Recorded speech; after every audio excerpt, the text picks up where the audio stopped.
Tap tap, we're live. Good evening, everyone. Hope you're doing well today. Welcome to episode 3 of Disco Elysium. We tried to do episode 3 yesterday, but I was having internet issues, so we kind of aborted it after an hour. So I rolled back to where we were at the start of yesterday. Hi, Satanel. It worked properly, so is that a good sign or a bad sign for the stream? Let's hope it's a good sign today. I'm sure it's a good sign.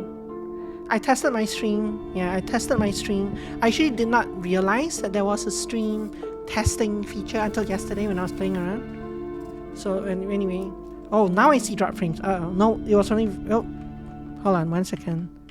This one might actually be me. Let me check. Actually, it shouldn't be though. But it's very slight right now. It's very slight, but I see... Oh, I see degradation again. But it wasn't degrading earlier when I tested it for an hour. So I see drop frames, but I also see a high kbps. So I'm not dropping connection per se. I dropped some frames and the frame stopped, but my bitrate has not really dropped. Hi Osmiri, how are you doing? Oh, now my bitrate is dropping. Yeah, we had internet issues yesterday, so we didn't get anywhere. I tested it for an hour earlier today and it was perfectly fine. Like 3 hours ago. The frames, it dropped a few frames and then it stopped. I don't know if it's gonna start up again.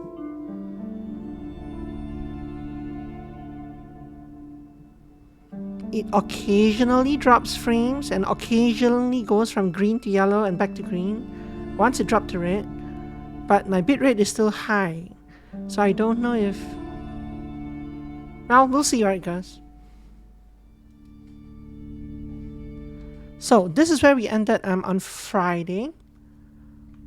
We did actually go through and talk to one of these books yesterday. I can't really be bothered right now. Well, no, we should do this one. Because this one gave me XP, right? So while I stare at my bitrate, we're going to go through this book again. Medicinal Purposes of the Pearl. The cover of this heavy tome features a number of esoteric symbols. Flipping through the book, you find a number of sections on the general benefits of the pearl. A large pharmacopoeia makes up nearly half of the book. What's a pharmacopoeia? You come across the following explanation. While modern pharmacopoeia are continually updated by so-called experts based on the results of clinical trials, readers will find assembled here the timeless wisdom relied upon by generations of traditional Seolite medicine practitioners, Mesk mystics, and Ilmaran folk doctors. Finally, something to calm the angry spirits that have been plaguing you. It seems to contain descriptions of the medicinal properties of various ingredients that may be gathered from the pearl, as well as instructions for producing a variety of herbal remedies. Is there anything there about restoring lost memories? There are a number of Seolite tonics that promise to improve your short-term memory, but nothing that speaks to your condition. Mid-roll ads? How are they? Why are they playing? I thought they should. I would think they would replace the normal ads, not... Are they in addition to the normal ads that you told them to play? I just want something that will soothe the relentless torment of my existence. What you're describing is booze. You don't need any herbs for that. That's very true. Anything about curing an apocalyptic hangover? There's nothing in here that speaks to hangovers directly. However, while browsing through the various descriptions, you become convinced that you could assemble something from the ingredients listed here. Want to give it a shot? So we went through this yesterday, right? But I have no idea what. First, you need to choose a base ingredient. What the actual answer is? Ginger. Next, you'll need to combine the base ingredient with an appropriate vehicle. I'm picking random things, so aloe vera extract. Lastly, is there anything else you'd like to add? A spoonful of sugar. The ginger and aloe vera make this poultice ideal for the treatment of arthritis. It won't do anything for your hangover though. Very nice. Would you like to try again? And yesterday we kind of confused this by going through it a couple of times. It said I kept doing ginger and some other thing, but I wasn't actually picking the option. It took ginger and whiskey. Yeah, I see that. I wonder why. Why is it doing this? It's like there's interference in my connection around this time. No, I can see the connection dropping again. This is frustrating. It was fine 2 hours ago.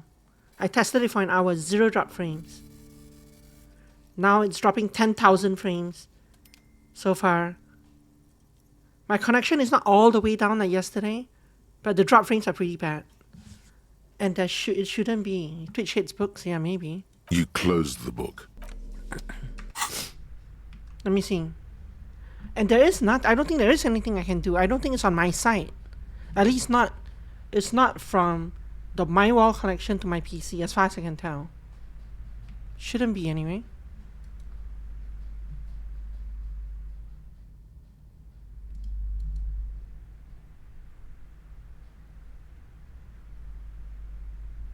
I'm just watching the drop frames, waiting to see if it subsides anytime soon. It's as though someone in my vicinity is running something pretty heavy around this time.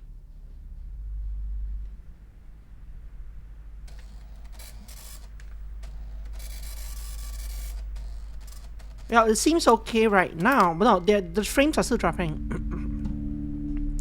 My bitrate is high though. Yesterday my bitrate was all the way down to like 2,000. Right now it's still at 12,000. So maybe someone's scheduled. Yeah, like they share maybe. The pipe's getting clogged up by everyone else in the apartment.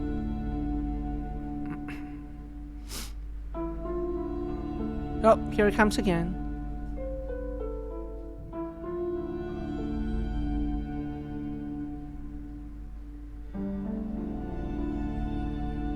And it's still rising. My bitrate is fluctuating.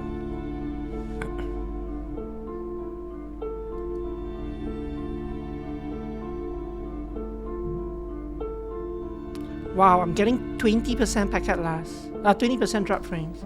Nothing noticed really. But it's on and off. It's not constant.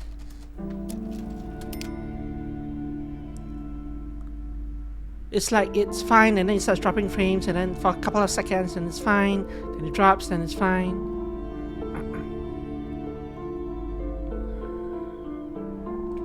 Why? Why is it doing this?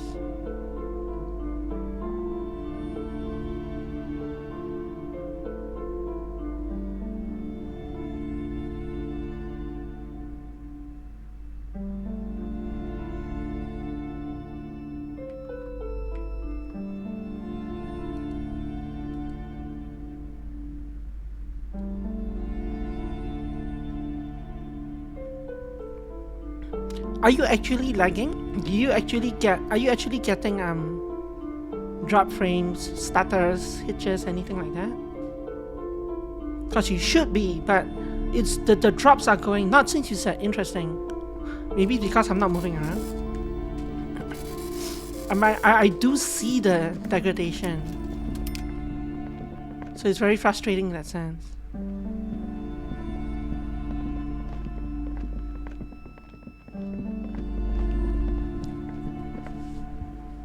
Yeah, but as far as I can see, there's nothing. There is nothing on my end that should be interfering with the drop frames. That should be causing the drop frames.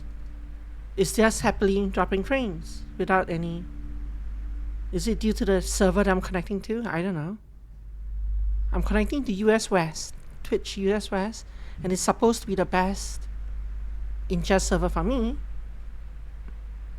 I tried a couple yesterday when we were playing around. Those went even worse. So I went back to the US West one.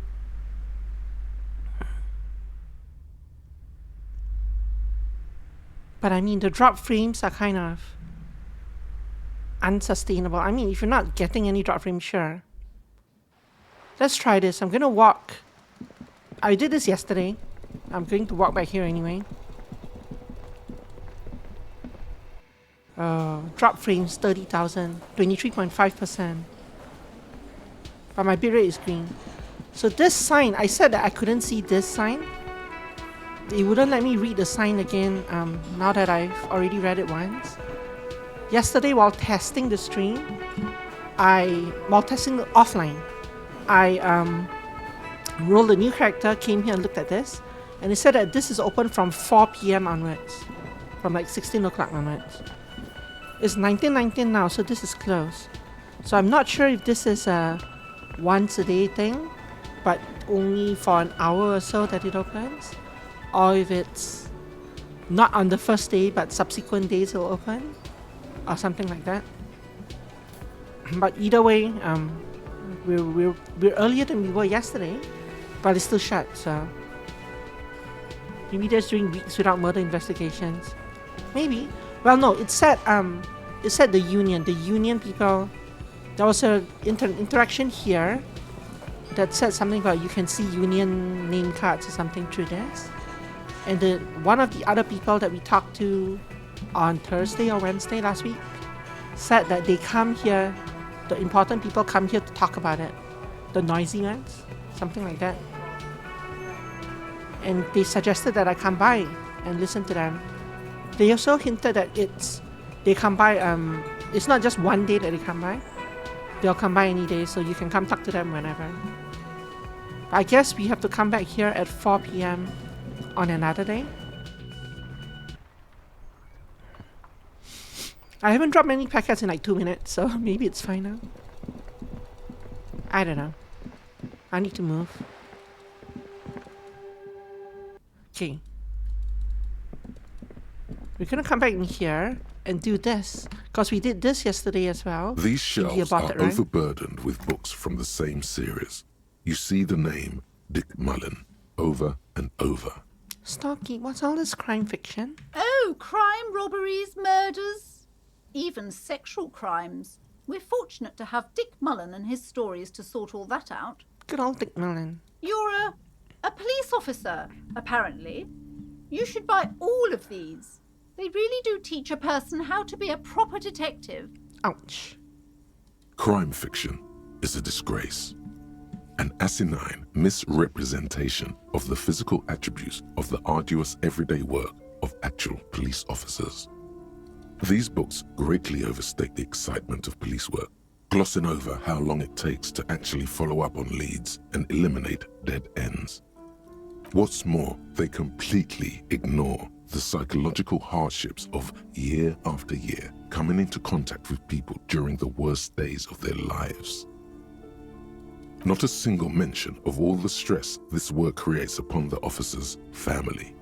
Detective fiction just doesn't tell the truth at all. Now, would you like a list of all the books found on the shelf? Oh God, no. Sure thing. You see Dick Mullen on the job. Get Me Mullen. The Stalwart Adventures of Richard P. Mullen. Dick Mullen and the Murder in the Orchard. The Sordid Affair of Dick Mullen. A killing is declared. Dick Mullen in the Murder House. The Final Case of Dick Mullen. An Obvious Lie. Dick Mullen in the Clock Tower. The Ordeals of Dick Mullen. Dauntless Dick. Dick Mullen's Funeral Pyre. The Murder of Dick Mullen. Yeah, this was pretty funny when we went through it yesterday. Oh no. Second time Turns through. out he faked it to solve a case. Not as funny, but still Yes, amusing. there's also The Dame Who Did It. Farewell, My Mullen. Faking death seems to be a common trope in the Mullen series. The Morbid Tales of Dick Mullen. A Dark Tide Turns. That one's not related at all. Tragedy Calls for Dick Mullen. Another one with fake death. And, of course, Dick Mullen, the murderer. In order to catch a murderer, Dick Mullen must become the murderer. Makes sense. Come on, this is not the way real police solve crimes. The real police are some 20 kilometers away, sitting in an armored motor carriage. Come on, Chester. Tell the story again. The bald man turns towards the lean man and pats him on the back. Again? Man, I tell that one at least once a month. It's not that interesting. Chester replies. The fuck it is. The And bald man these guys replies. haven't heard it. You see, Chester here. He pokes his finger at the lean man. Chester faked his own death once. Yeah, they didn't read this out yesterday and they didn't read this out today either. Gosh, why? One civilian looks on amazed. The bald man bellows a reply. A very fucking dangerous case, ain't that right, Chester? They almost got you that time. Yeah, sure came close. Alright, so I was tailing this guy called Francis the Shoe. So, yeah, welcome to the chat room. I didn't know I left it. That means, I mean, not that anything said anything, but that means your connection was disconnected from Twitch. And then reconnected. That's definitely a Twitch thing. Okay.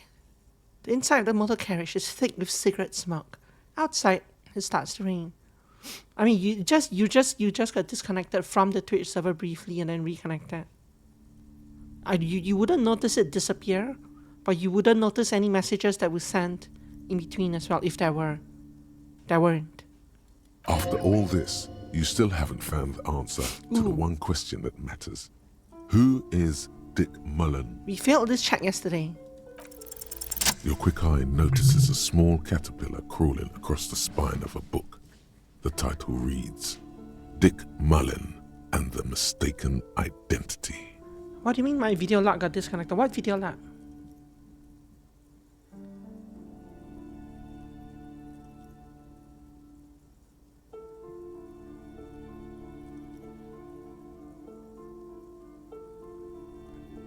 My video log in the stream. It shows I got this. Oh, the thing in the top left corner. Interesting. I didn't notice that. I'm assuming that's a Twitch thing. That's not even through my machine. I think. The thing is a much better way to describe it. Yeah, the thing in the top left corner. The chat log. Yeah, we failed this check yesterday, so it's nice to see that this is what happens when we succeed. What do we have here? Mistaken identity. A worn paperback from Dick Mullen's classic Hard-Boiled Phase. The premise seems to be that Dick Mullen is framed for the murder of his best friend and has just a few days to prove his innocence. Why does this speak to me? Could it be the motifs of unstable identities and shocking betrayals? That's probably right. I'm a complicated guy, full of contradictions. Nah, it's gotta be something else. Perhaps you're drawn to the dark and noirish atmosphere. Yeah, I'm pretty intense. I'm all about that dark stuff. No, that's not it either. Is it because the smoking dame in the slinky red dress on the cover is giving you a hard-on? Alright, that's definitely it. Definitely it. What? No, that's not what's happening. Yes, it is. The bulge in your pants is embarrassingly obvious. Oh. Relax. It's not that bad. Also, this means your blood flow is returning to normal. Good news, really. Good Something news. the matter, detective? Kim, would you describe this woman as a smoking dame? The lieutenant narrows his eyes and contemplates the book for a moment. I would certainly say she fits that description, providing that's your type. I can actually buy the book. What the hell? Let's buy the book. We didn't see this option yesterday. Of course. Such violence and immorality. I mean, enjoy. Thanks. Ha! We can actually read the book, right? We've gone through this, we've gone through this, we've gone through this. We have gone through this. New book. In your hand, you hold Dick Mullen and the Mistaken Identity. The brittle paperback feels fragile to the touch. I haven't dropped any frames for about 5 to 7 minutes or so, touchwood. There's no dame on the cover, that's true. Well, The cover features a pastiche of different scenes. In the foreground, a man in a dark overcoat clutches a pistol to his chest. Rising up behind him are two silhouettes wrapped in a passionate embrace. The tagline reads, Detective Dick Mullen must prove his innocence after an old friend is murdered by someone who looks just like Dick Mullen. That seems to sum up the premise nicely. Needless to say, it violates nearly every RCM regulation for a detective to investigate a murder in which he is a suspect. Are you really reading that, detective? I really need to know who this Dick Mullen guy is. Good luck finding it. He's not much of a character, I think you'll find.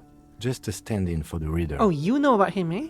The point is for the reader to feel like they're solving the crime along with Dick Mullen. A crude narrative convention, but no less effective for it. So how much are you going to actually let us read this book? So it's 7:33 p.m. right now. The story opens with a knock at the door.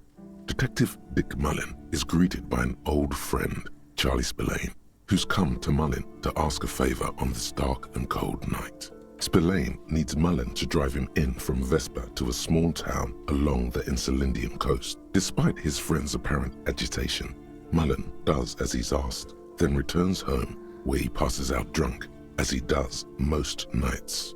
An extremely unprofessional and hurtful stereotype that's offensive to all upstanding officers of the law. Look, I can't judge. 2 days later, Mullen is arrested by the Vespa police and charged with the murder of Charlie Spillane. At his interrogation, Mullen learns that Charlie Spillane was shot in a bar in the very town Mullen dropped him off in by a man matching Mullen's description. Desperate to clear his name, Mullen manages to convince the Vespa police to release him for 3 days so that Mullen may solve his friend's murder and prove his innocence. Every block or so, the time advances by like 15 minutes. The cops release their prime murder suspect so he can find the real killer. Are you shitting me? What's the matter, detective? I don't know who's writing this shit, but I get the feeling they aren't experts on homicide investigations. The lieutenant shrugs, resigned to the idea that his profession will rarely, if ever, be accurately represented in art and literature. They're not shitting you, detective. This is what the writers think passes for police procedure. Okay, so Mullen didn't do it. Of course, Mullen didn't do it. That's the whole premise of the book. Anyway, Mullen returns to the seaside bar where Spillane was murdered and meets a beautiful, mysterious woman named Diana Deneva. Diana Deneva. Nice, a dame. And not just any dame. She's truly one in a million, a knockout whose mind is as dangerous as her curves. But she's got a secret. Man, who doesn't? Secrets are the currency of human relations. Now it's getting interesting. Deneuve reveals that she was Spillane's lover and that he was mixed up with a local amphetamine smuggling operation. As soon as Mullen begins pulling at strings, the whole conspiracy begins to unravel. Poor Kim here is standing, while I'm standing here reading a book. I've been reading the book for almost an hour. He's just standing here watching. He's shackled to my side, but unable to do anything. Not only is the local police captain in on the amphetamine ring, so is the son of a powerful politician and a strung-out art collector named Torvald, each of whom has his own reasons for wanting Spillane dead. Tell me about the corrupt police captain. Outwardly, the old police captain is a real law and order crypto-fascist, a barrel-chested man who's beaten his share of suspects to pulp. But he's also dirty and increasingly paranoid that someone's going to expose his role in the drug ring. So that time I saw my chat disconnect and reconnect. I don't know if Twitch itself disconnected and reconnected. I don't think it did. But I noticed that my OBS chat disconnected and reconnected from Twitch servers. He would certainly have the motive and the means, but the captain walks with a noticeable limp from an old war injury. Is it possible that he was able to conceal it long enough to commit the murder? The time's flown by. I want to hear about the politician's son. A typical privileged twat. In all likelihood, he's just in over his head. He does bear a personal grudge against Spillane, though. Yeah, a not in the former stream up prosecutor alive, yeah. who nearly brought down his father's administration. Not in The Thing. There was no message in The Thing. that The time. kid doesn't exactly have Dick Mullen's manly build, but he is the correct height. And while interrogating him at his home, Mullen did notice a certain overcoat that looks suspiciously like his own. What was that about an art collector? Torvald, the art collector, is a strung-out mess. Frankly, it's hard to imagine him holding a pistol steady enough to actually hit someone, let alone plug them 3 times in the chest the way Spillane did. That said, Torvald and Spillane have a long history, and while interrogating him, Mullen discovers that Torvald was once involved with Diana Deneuve. Could it be that this is all over a sordid love triangle? So he just pronounced her name Diana, but earlier he pronounced her name Diana. Diana? Okay, let's get on with the story. One evening, Diana Deneuve comes to Mullen's hostel room in tears. The two of them drink half a bottle of vodka, and soon they're seeking comfort in each other's arms. Yes, comfort and pleasure. The warmth of another human's touch. The burning taste of liquor on her full, sweet lips. So because I have electrochemistry of 3. But why do I have electrochemistry of 3? Bonus from items. I wonder if this check is repeatable. Like, I can waste time to get a heal here every time by reading this book again. Well, that testimony won't be admissible any longer. How does Mullen expect to solve the murder if he's sleeping with witnesses? Nice, get it, Mullen. I'm not sure I'm happy with this, but maybe the story will turn it around. As the two lovers share a post-coital cigarette, Diana Deneuve turns to Mullen and says, "By the way, Dick, there was something else I meant to tell you. What? No voice actress? I love you." Whatever it is, Mullen never hears the words. A blow to the base of his skull knocks him out cold instantly. Can't trust the dame. Who can you trust in this wicked, messed up world? Your partner looks like Kim. The lieutenant gives you a quizzical expression in return. You go back to the story. The lieutenant looks like my grade 9 math teacher. When Mullen comes to, Deneuve is dead on the hostel bed next to him. To make matters worse, his clothes are covered with her blood. Hey, I didn't say the one effort earlier. This should not be double yet.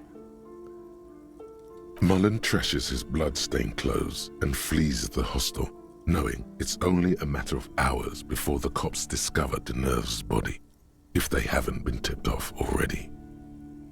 Fleeing a crime scene, destroying evidence. Even if Detective Mullen didn't commit the murder, he should be facing years behind bars. Oh yes. Dick Mullen won't be sent to the clink for the sake of some legal niceties. He won't? The heat is on. If Dick Mullen can't solve both murders before the cops catch up to him, he's going away for life. Can you solve the case before the cops close in? Wait, I've got some questions first. What is it, Detective? Why bother solving crimes when the world is so evil? Is it really so evil, Detective? Yep, it's pretty fucking evil. Then why are you still here? Because I don't want to let Kim down. Just make sure you don't lose him. You'll not find another like him. Yep. It's true in more ways than you know. Spoilers. But then, what does this book know? It's just a poorly made piece of pulp garbage made to be consumed and discarded. Why did Dick Mullen become a detective in the first place? This was my original question, the reason I bought the book. There was never a time when he wasn't a detective. He was born a detective. Well, why is he like that? Dick Mullen was made to crack skulls and solve cases. It's who he is. He could no more stop being a detective than a tiger could cease to be a predator in the night. For a moment, you cease to read the story on the page and see the book for what it is. A collection of brittle, cheaply printed pages held together by glue made from the hooves of horses. Poor Uma. You won't find the answers you're looking for here. In other words, why does everyone close to Dick Mullen wind up dead? It's a dangerous line of work, but somebody has to do it. Yeah, That's right, why Shara. Dick Mullin never lets anyone get too I don't close. I don't have any more questions. I've figured it all out. So, who did it, detective? Who killed Charlie Spillane and Deanna Deneuve? You know what? I don't even care. Close the book. It's none of these people, right? It will be someone else probably. But let's go with the politician's son. Could be. Who knows? Only one way to find out. Finish the book. You begin furiously flipping through pages. Even as you know these books follow a series of well-worn tropes, you find yourself completely engrossed. You're turning pages so fast, you don't even notice the ancient spine coming unglued. You try to grab the pages as Impossible. they come loose, but your fingers aren't quick enough. They So to pass this check, I would have needed a reaction speed of 14. 14.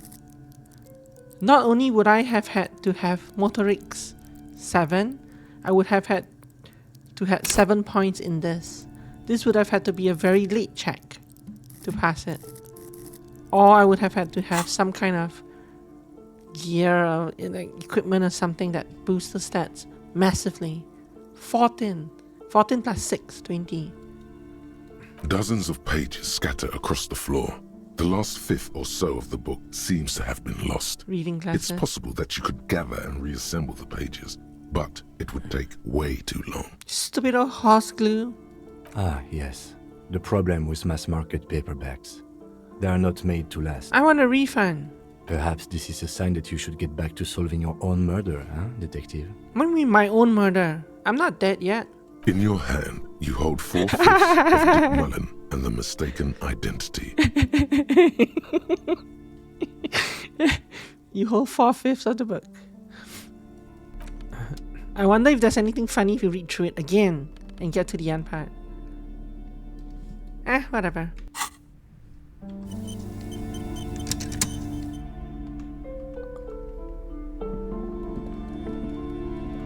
Okay, so I haven't actually talked to this lady after all this time. Welcome to Crime, Romance, and Biographies of Famous People.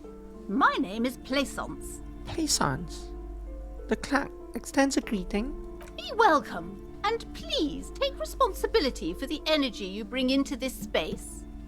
A golden pendant hangs around the woman's neck, in the shape of what looks like a tiny fish head trapped in amber.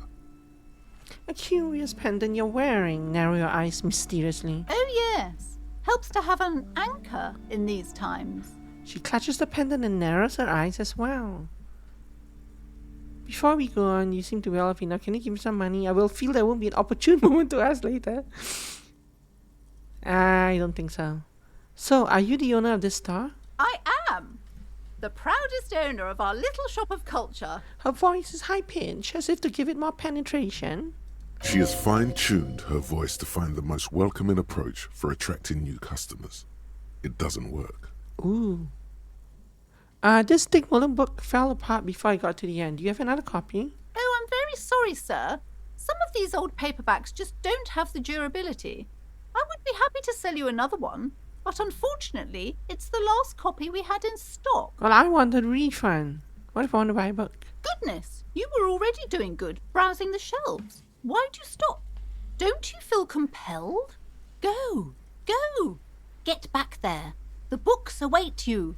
So what types of books do you have? Everything is on the shelves. Take a look yourself. The shelves compel you, don't they? Alright, I'll take a look then. She smiles and nods, seemingly relieved. Your daughter's the one standing outside the store, right? Annette, yes, my daughter. I hope she wasn't slacking off again with her nose in science fiction. Tell me, was she at her post doing her job like a proper girl? No, she was definitely slacking off. Oh, shameful girl. What is she up to this time? No, must have been mistaken. She's right outside, very attentive, yes. Wonderful. Did you talk to her? Yes. Great. On a scale of 1 to 10, how compelled were you to buy books after talking with her? Well, I mean, I entered the shop. Her opinion of her daughter depends on how well she lured you into the store. And 10, she's certainly very polite and helpful. My precious, her dedication brings joy to my heart. If you have children, I hope they turn out as great as my Annette. All this pressure has made her feel very anxious. You know, she's been chewing her nails. God. I've told her not to do that. It's such a The lights just disgusting came habit. on. She'll get over it. Anxiety is a part of life. A part of hers, too, clearly. I don't think she can do anything about it.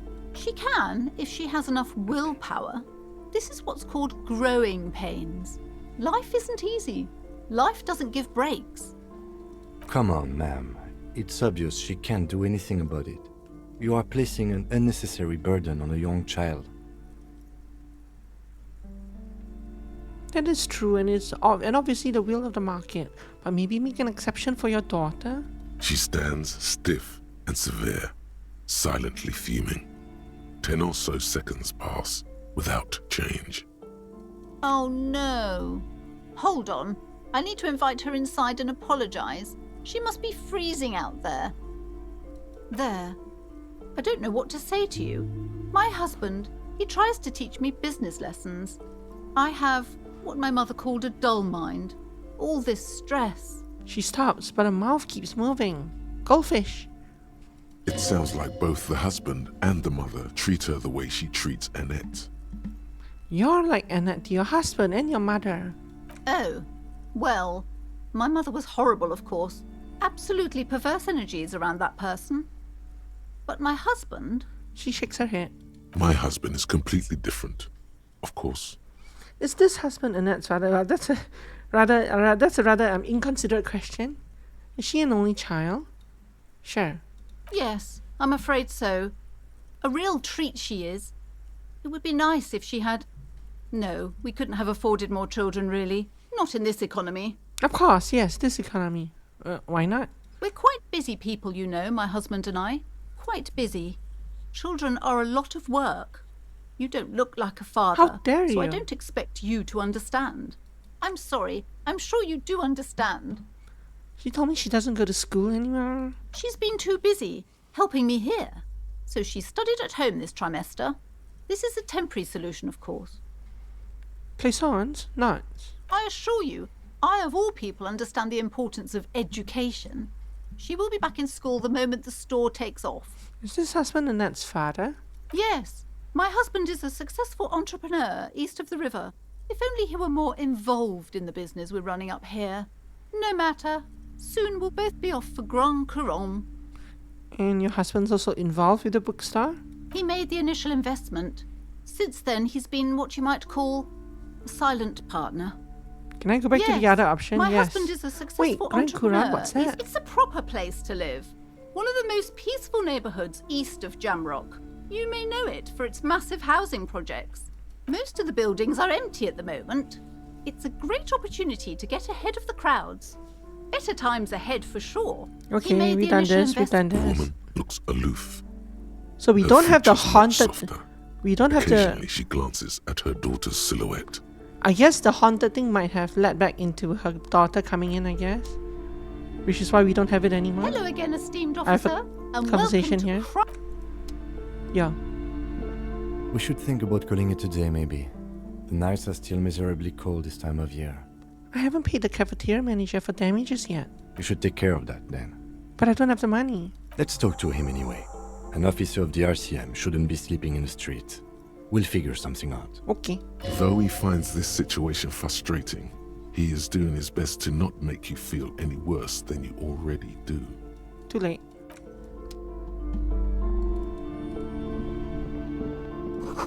Gift books and molten candy? What's here?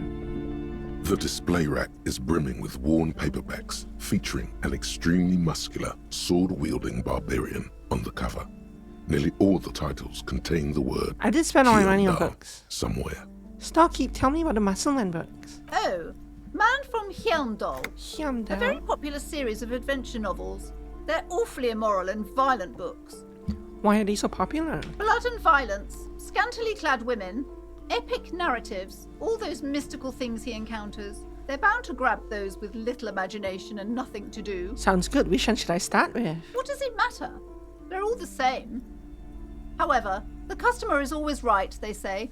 If you're a novice of the series, I'd recommend Hjelm Dalaman, the man from Hjelmdal. It's supposed to be a good introduction to the series. Look through the display of books. Rows and rows of Hjelmdalamen blur your vision. You make out some titles. Man from Hjelmdal and the Mammoth Riders. Man from Hjelmdal, Return to Hjelmdal. And the Solipsistic, Man from Hjelmdal and the Hjelmdal Man. Good God, how many are there? Maybe 100. Man from Hjelmdal and the Sages at the End of the World. Man from Hjelmdal and the False God. Man from Hjelmdal and the Scorched Earth. Man from Hjelmdal, the Hjelmdal Colonies. Man from Hjelmdal names. and the Swamp Beast. Man from Hjelmdal and the Snow Crabs. Is that all? Not even close. Man Being from treasure. Hjelmdal in Hell. Man from Hjelmdal and the Forest of Slaves. Man from Hjelmdal under the lake. Man from Hjelmdal, Hjelmdal burning. There's even The Trial of Death, a pastoral combat game book set in the world of Hjelmdalaman, and so much more. Wait, they have game books in this world? I want those. I want that one. Pain threshold medium 10. Do any of the books call out to me? A twinge at the back of your head makes you flinch. Your eye starts twitching. Ow! Your hand reaches toward a book with glossy cover art of the very muscular man from Hjelmdal in chains, kneeling in front of a staircase leading to a throne. A woman sits on the throne, leering at the man. She's laughing at him, belittling him. Between the throne and the Hjelmdalaman lies a bonfire, casting shadows on the wall. The shadow of the woman's headdress looks like a pair of devil horns. The title reads, Man from Hjelmdal and the Devil Woman. An all-woman devil woman? Especially those leering types who seem to wear nothing but an armored bikini. Uh-huh. There's also some sort of a snake lizard beast slithering around her abdomen, chest, shoulder region. Makes sense. It's symbolic of vice and sin. The display rack before you is burdened under piles of Man from Hjelmdal novels. Okay, we can't afford both books. Actually, we can. We'll be bankrupt. Let's go settle the other thing first, though. Before we buy any more books. A small Oh, what's mountain this? of colorful board game boxes. There are numerous types of games for all ages. A lot of shelf space seems to be taken up by Wirral-related merchandise. Storekeep, tell me about this. Wonderful board games, sir. The Viticulturist is a classic for sure, or perhaps you'd like Archipelagos of Insulinda, a very educational game for those interested in geography. Raubritter is a fun game of economic competition, but can get quite intense after a while. We have games for the whole family. You can play with your children. Didn't you just conclude that I had no children? Who are you going to play board games with? Do you have friends or family? Wow, I have children, a family? It certainly feels like whatever you are will die with you. Look at me, who'd want to have children with me? I don't feel as if I had any kids. Yes, kids, friends, chicks, I have all those. Then you're a lucky man, officer. Children are the greatest of treasures. She fiddles with a pendant, thinking. For playing with friends, I'd recommend Suzerainty. It's a civilization building game where you build a civilization, then set off to brutally colonize and repress other civilizations. It'll cost 12 real. So what about all these Wirral things? Lousy auras there. No, role-playing games are popular among those types. You know, who are into those kind of things. Personally, I don't like it. Not at all. Ah, I've heard they turn people into occult enthusiasts. That they have rituals where they try to summon entities. Highly immoral stuff. You can still buy them, though. she looks at the table, crossing her arms. Look through the pile of Wirral-related items. An endless variety of source books, law books, and codices litter the table. The topmost book is titled Welkin Compendium, 2nd edition. Books in a board game section? Who wants to read books? Anything that really catches my eye? There's a box that says Wirral, 3rd edition Mega Setting Supplements module. The side panel notes, a fantastique adventure board game. new maps and miniatures. A sticker on it displays 25 real. Okay, we have to save up for that. Leave.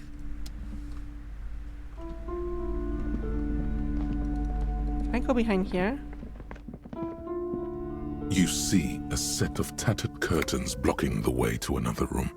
A strange cage-like trinket dangles from the curtains. Excuse me, officer. The back room is strictly for employees only. Oh dear. She's right.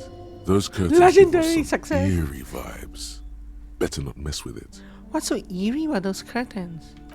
Be wary of those mysterious ornaments from the Dark Isles. Dark Isles, what's going on? Do you realize what's out there? Upon the mist-shrouded islands of Ile de Fantôme in Seminine, eerie pygmies and wild shamans practicing unnatural mysticism. Yes, I've sensed that. It's terrifying. They lurk in the tropical pearl of Seminine, casting strange magics on everyone. Ignore the curtains, or suffer the consequences. Shopkeeper, what's behind the curtains? Nothing. Now please go back to browsing the books. Don't you feel compelled to look at the books? The books are all you care about. She speaks almost as if she's trying to put a spell on you, urging you to buy more books. Oddly enough, the more she tries to draw you away from the curtains, the more alluring they become. Examine the strange cage-like trinket. You see some kind of charm, an irregular polyhedron assembled from bones, sticks, and straw. Inside, a disturbing fish head with empty eye sockets stares at you. Aside from poking at it suspiciously, there is nothing else to do with the fish head charm at this time. The curtains remain shut before you. Pull open the curtains, sure. Just as you're about to pull apart the curtains, the petrified voice of the shop owner cries out once more. Sir, don't touch that. I told you it's off limits for the customers. Her hand is close around the pendant, her fingers nervously playing the talisman. Parapsychologically speaking, we're dumb if you decide to open them. I won't be held responsible for the consequences. It's too dangerous. She looks away, mumbling. Why is everyone always messing with the curtains? Why can't they just buy books like normal people? This is about the curse, is that why you're afraid? But I sense this place calling for me. I must investigate beyond the threshold. Yeah, let's go in order. No, it's just a storeroom for the employees, I told you. Now please step away from the curtains. Let's try the other one. You do? My God, even more reasons not to mess with the curtains. Just step away, dear sir. Ma'am, this is different. I'm a police officer. I need to get in there. Why? It's not like anyone was killed there. she stops abruptly as her hand flies over her mouth, baffled by her own bluntness. I'm sorry, I don't mean to be so impolite. Just please don't go there. I can't allow that. You'll only make things worse and unleash the powers. Alright, I'll think about it for a while. Or should we just go in? I do definitely want to go in. I'm half tempted to go out and save first. Thank you. Let's just talk about this first, all right? Oh, too There's late. no reason for you to venture into the unknown. What are you, a coward? Think about the marvelous adventures waiting for us on the other side. Well, my necktie There is says so. something mysterious about the curtains. Be careful. The curtains, tattered with age and covered in dust, hang before you, as if taunting you. Rip them apart, this time for real. You see a dimly lit room full of dusty furniture and trash. A doorway stands in the back, covered in dozens of scary little Seminese wards, your shadow looming over it like an omen. I warned you. You're unleashing forces beyond your understanding. That's okay, I have 3 morale healing things. We're fine.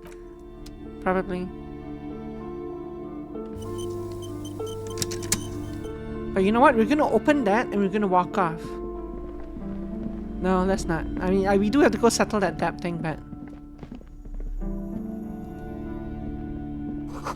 Ghostly silhouettes of hairdryers. A vaguely androgynous portrait of a man. Merely looking at the unmanly haircut threatens your masculinity. A heavy door with a missing handle stands before you, covered in dozens, if not hundreds, of Seminese trinkets and charms. It appears to be locked. Knock on the door. Only an echo. No one is there. Only an echo. No one is there. Well, I have 2 health, and I'm about to sleep to regain my stuff, right? So let's go break down the door. And take a damage. Take a point of damage.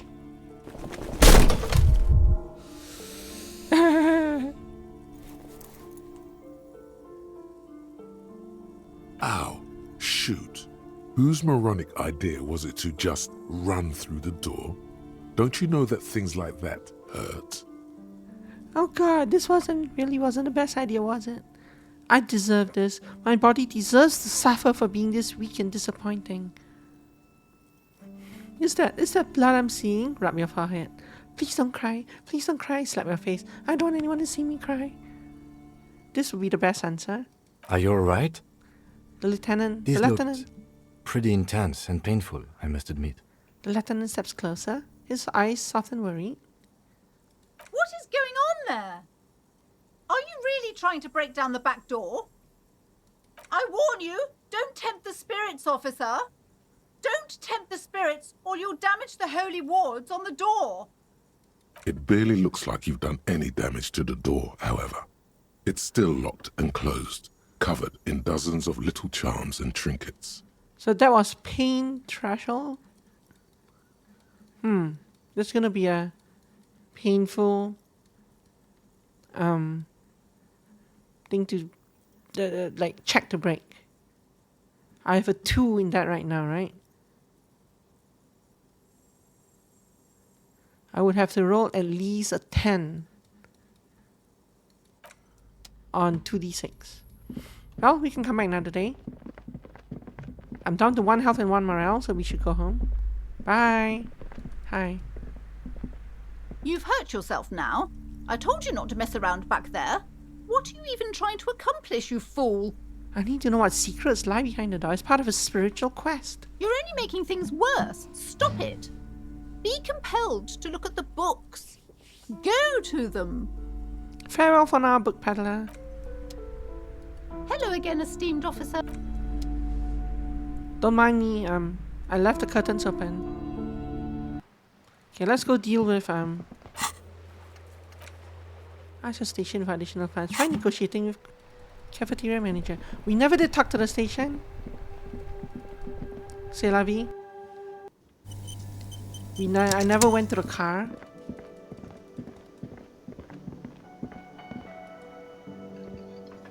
Can I help you? So about the money I owe, Yes. Have you got it? I was wondering if we could come to some sort of arrangement for tonight. Does that arrangement include you paying me what we already agreed you owe me? Kim is about to say something. Let him. I understand your predicament as the manager. However, He adjusts his glasses. I feel I must remind you that we are here to conduct an important investigation that also affects your business. Forgive me for saying this, but your colleague seems more committed to drinking, and He stops mid-sentence. He shrinks back a bit under the lieutenant's severe gaze. I mean no offense. It's really nothing personal. I just have to protect the interests of this establishment. Hold on, I still have my key, you know. Good luck trying to use it. He taps his foot against a metal box installed in the backside counter. All the locks have an electronic component. They have to be unlocked down here with a master key before your guest key will open the lock. I'll find a way and I'll break the door down. Oh, wonderful. Try to do that. I'll have to call you an ambulance. This conversation isn't going anywhere, is it? Not until you bring me the money. Okay, I might have something in my motor carriage we can use when you're done here. I really didn't want to resort to this. The man is thinking. Sorry, Kim. Oh, Lieutenant, we're done here. Can I also do this? We did this yesterday, right? Do You I guys have did- a shaker in my hand? I see. Is this a I shaker? see frames being dropped again. He sounds irritated. You sound irritated. Why? All I want is a drink. And this is what ended the stream.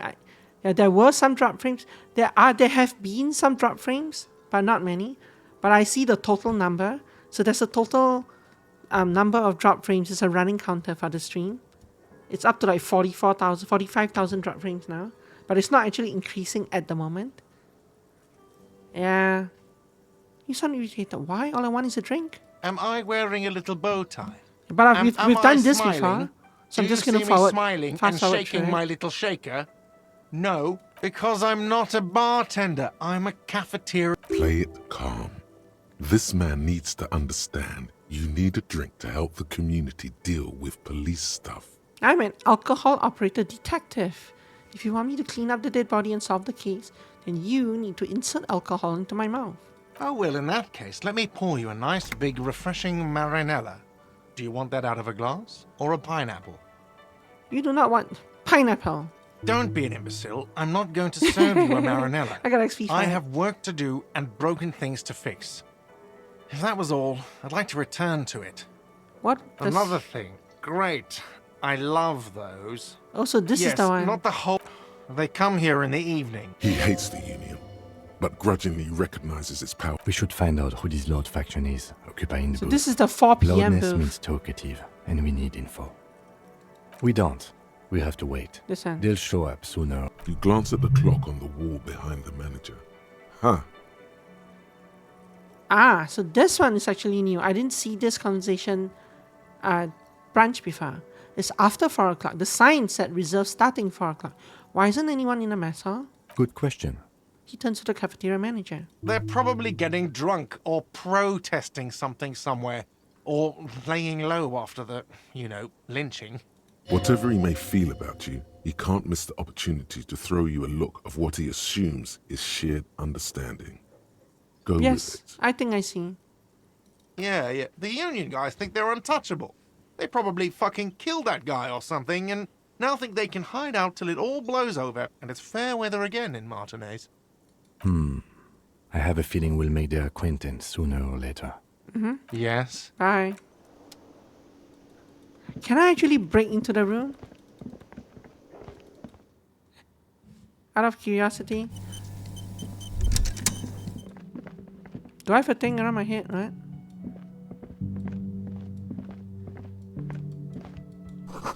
Nothing on the front page rings a bell. Strange, or this thing.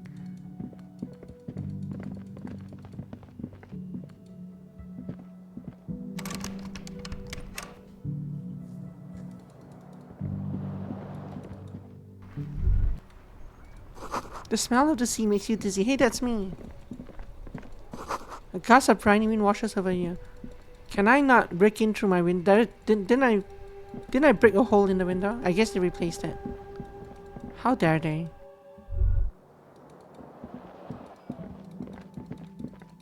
Fine.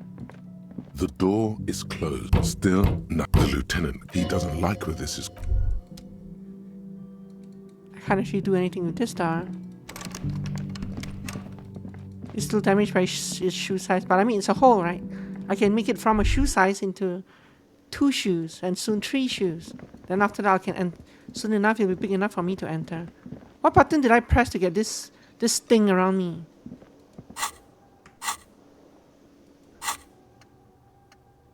Also, wasn't I going to learn this?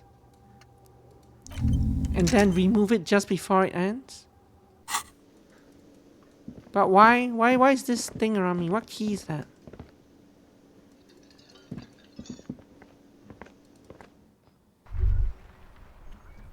Save. Load. Quick save. Yes. Still there.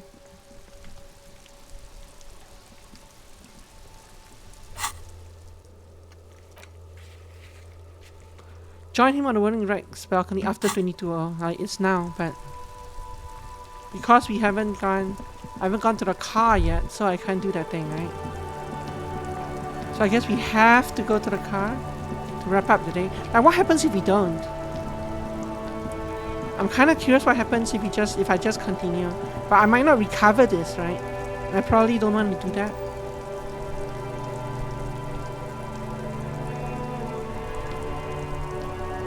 Yes? Or can I just go out onto the balcony and talk to him anyway? Oh look, the thing's gone.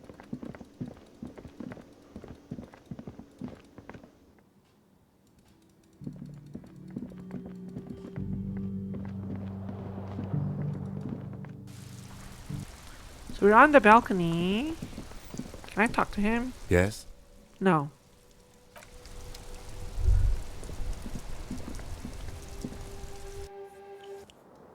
Oh, it's right mouse button. It's the right mouse button that summons this. But apparently it was stuck on for some reason earlier, even though I wasn't pressing anything. But pressing R and B once removed it.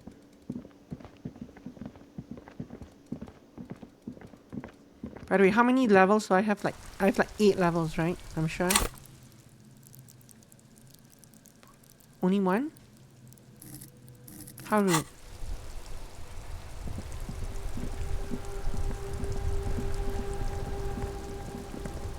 What's this? Some great tectonic forces cracked the pavement like an eggshell. An ancient fountain doesn't pump water anymore, there's a tree in it. Tire tracks leading onto the roof somehow. The slush and rain has almost washed them off.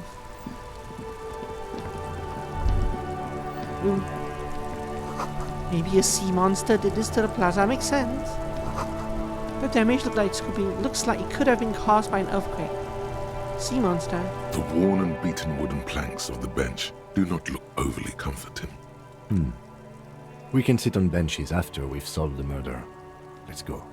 You can revisit the bench if you ever need to pass the time when Lieutenant Kitsuragi is gone. Wait, why is Lieutenant Kitsuragi gone? No. Is he gonna die? Yo. It's raining again. The young woman looks up at the overladen sky. It was clear just an hour ago. It's so late and you're still here. I'm a nighthawk. What can I say? Odd. Odd, yeah, odd. But it didn't lead anywhere. Who are you exactly? Me? I am just a gardener. Cool, and what are you doing here? I am working. On what? I have a greenhouse in the yard there. I've been trying to get some work done. There's discomfort. She stops mid-sentence. Right? Well, as you already know, there's a corpse there, hanging from a tree.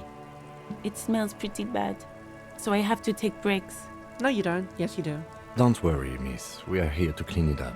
You can get to work soon. Thank What is you. this fuck the police business? My head is about to explode from all the salts I've had to inhale. Excuse me?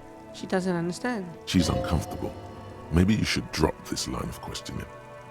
This street sign says fuck the police. Point to it. Oh, well, I didn't write it there. I'm just sitting here. What about the other sign? Pigs go home. Who are these pigs? I don't know anything about that either. As I said, I didn't write it. Pig is a widely used term for members of the police. It's not loving. Even if she didn't write it, she should clean it. You could clean up if you get a chance. Be a citizen. Be a winner. Okay. 5 XP. She's probably not gonna do it. That's okay. I got the XP. Now, is there anything we can do that doesn't involve this? Should I go back? What happens if I go back?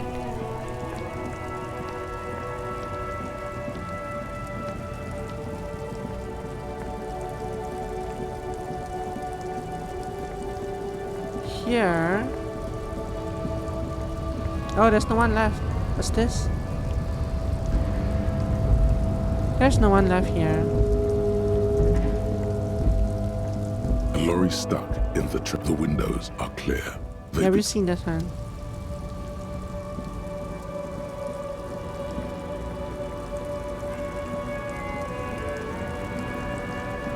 Hi, Grandma. The woman still has her eyes fixed on the nothing.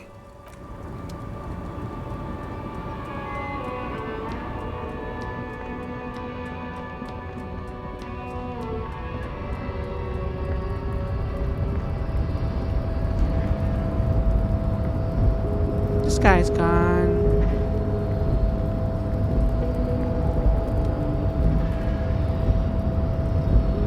This guy's still here.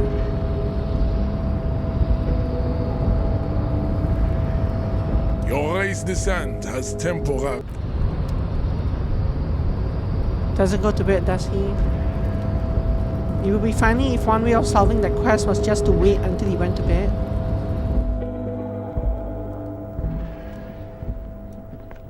Kind of wonder if there's a sleeping thing that way, but probably not. I don't want to run back all the way there to talk to those two guys either. I also don't really want to start a new part of the city today, so I guess let's do the car. No, not that star. Lorry driver's gone. The door's locked. Woman's here. Let's do the car. Free money is Before free you money. stands a motor carriage. The bodywork is covered in blue and white livery, bearing the number Yeah, these, 57. I think this is the police car. I have something in the back we could sell so you can pay for your room. Open the suspect transport enclosure. The cage at the back of the motor carriage looks rather uncomfortable. 4 shiny hubcaps are stacked against the seat. Their silver edges sparkle in the dark. I confiscated this for a little while back. We can take them to the pawn shop down by the Martinez Canal. What are those things? There are spinner hubcaps, frivolous things you put on your wheels. When the wheels come to a stop, the caps keep on spinning. There's no real use for them, it's just for vanity. A vanity he wouldn't mind. What do you mean you confiscated them? A couple of weeks ago, I stopped a young man for going slower than the speed of traffic. Turns out he was some coalition official's son and high. So you took his spinners? Mm-hmm. I took them and arrested him for driving under the influence. I get it. I would have confiscated them too. They're mesmerizing. That they are. I was going to take them into evidence, but they weren't necessary for conviction. He never asked for them back. Did you want to put these spinners on your machine? No, that would be silly. I don't know why I kept them. It doesn't matter. I couldn't put them on this MC anyway. A cop with spinners. That would be outrageous. Yes, outrageously cool. He flashes a smile, barely visible in the dark. I'm sorry you have to sell them because of me. As I said, they're useless anyway. I should have remembered I have these earlier. But thank you. But thank you. You said something about a pawn shop? Yes, there's one 100 meters south of here. I think it's called Roy's Nest or something. If I'm not mistaken, it should be open late. Items that can be pawned at Bird's Nest Roy's appear in your inventory under the Items tab. You can pawn these items when talking to Roy. Roy. Sorry, I can't take them. Wouldn't be right. Alright, let's not take them now. Then come back once we realize we have to. Have this conversation again, and then take them. Look in the suspect transfer The cage enclosure. at the back of the motor Yeah, carriage. we've I seen that. confiscated this for a little while back. Alright, let's not Pick up take the them. radio. The frequency tableau lights up, and the green button labeled Prime Line glows like a feline eye. And then you hear something. The soft purr of electrical kittens. Radio waves cast far and wide over the metropolis. A woman's voice greets you through the static. The far away like horns in the background that act as the background music are so nice. This is Precinct 57. Hello, Lieutenant. How may I assist you? The background music in this whole area is very nice. Hello, Alice. Please assist our colleague from the 41st precinct here. I'm putting him on. Come in, Delta 10. This is Firewalker. Copy. This is Officer Alice Demetri, Precinct 57. How may I assist you? Could you connect me to the 41st precinct? I have something I need to report. Just a second, officer. She puts you on hold, the static crackling softly like a bonfire. After a while, you will hear an old man greet you from the radio. His raspy voice is oddly familiar. 10-2, 10-5. This is 41st. Come in. Over. A scrawny old man sits in a dusty cubicle, smoking, with a large white rectangle sewn on his vest. In front of him is a box-shaped apparatus with an array of wires and antennas.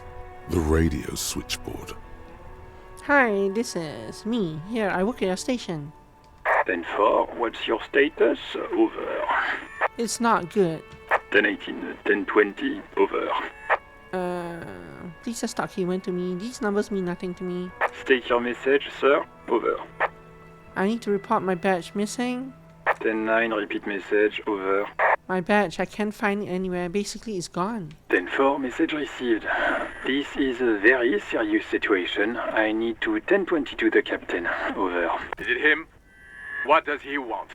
Says he lost his badge and needs to report it. He what? He lost his badge? Say nothing. Who lost his badge? It's Officer Dick Mullen from the bestseller Dick Mullen and the Lost Identity. I can't tell if this is fantasy or reality. Dick Mullen is not your name. It's the name of a fictional detective who would not lose his badge. Defend yourself. Immediately. They're laughing at you. Haha, officer's lost his badge. Haha, like I'm the first cop to ever misplace his badge. Generally, you're expected to do this earlier. Probably. He says this has probably happened to other policemen before him and laughs sarcastically. Oh, goddamn it. Is he fucking kidding? The whole station's gonna be dicked for this. Satellite Officer Vikmar is wondering if you might be joking and adds that this tarnishes the reputation of the entire station. Over. Mullen dicked us. Can we just move on? I want to get it reported and be done with it. And come on, operator, tell him to stop. This is serious. He's asking you to stop. Says this is serious. Of course it's serious. He lost his fucking badge. Satellite Officer Vikmar concurs. Losing your badge is serious. Over. Okay, can we just move on? 10-4, I hear you, officer. I'm just going to make a note here that you are in pursuit of your misplaced badge. Over. Fuck me. Mac, come here. You've got to hear this. Dick Mullen lost his badge. What's going on? Super Cop here lost his badge. Okay, so yeah, so I guess I'm supposed to do this earlier so I know who those characters are when I go into the bookshop and these two start talking, right? Yeah, because when those two started talking when I was in there, I had no idea what it was referring to. It was referring to this conversation, which had not happened yet, up till that point. He lost his what now? His badge. He lost his goddamn fucking badge. Could y'all please stop saying he lost his badge for a moment? He asks you to please stop saying he lost his badge. Why? Did he find it? We're also laughing, yes. Sergeant Person was wondering if you found your badge yet. Over. You don't have a comeback. Sorry. It's hard to think like this. Ooh, I needed a 12 for that. Say nothing. He's not replying. Looks like he's still looking for it. Yeah, you're laughing in the background. Enough with this now. Other things to discuss. 10-9, come again. I didn't get that. Over. New heights even for Captain Sober. Ask him. Ask him if he's lost his gun too. Sergeant Orson wants to know if you lost your gun too. Over. Oh, fuck. And it's a red check. Sure, let's do it. Lying over the phone, it's easy. Just say it like it's the truth. And then it becomes it. No, of course I didn't lose my gun. He says he didn't. Thank God for that. That would have been a nightmare. I don't even want to imagine the poor prick who has to relay that kind of news to the captain. Losing his badge is bad enough. Tell him to find it, and fast. We can't have some gangbanger running around with it. We're all glad to hear you've not lost your gun, officer. I'm in dire need of financial assistance. 10-4, I hear you. I don't have the authority to grant your request, but... What does he want now? He's asking for money. Is he fucking kidding? I don't think he is. Don't give that asshole anything. He's just gonna drink it all. Right. That's a negative on the additional funds, sir. Over. It is paramount to the investigation that you grant me more money. He says it's important to the case. He isn't getting a red cent. You can tell him that. Request denied, sir. Over. Let's try number 2. Please, I'm begging you here. I don't even have a place to sleep tonight. He says he's in trouble, doesn't have a place to sleep. Well, I guess he'd better crack the case before sundown then. But we're calling you in 2321. Vicmar said... Who cares what this Vicmar said? Pull on their heartstrings. Enough, officer. This begging is below your dignity. Ooh, 2 different aspects say 2 different things here. I mean, I did make both rolls. But they're both purple rolls, right?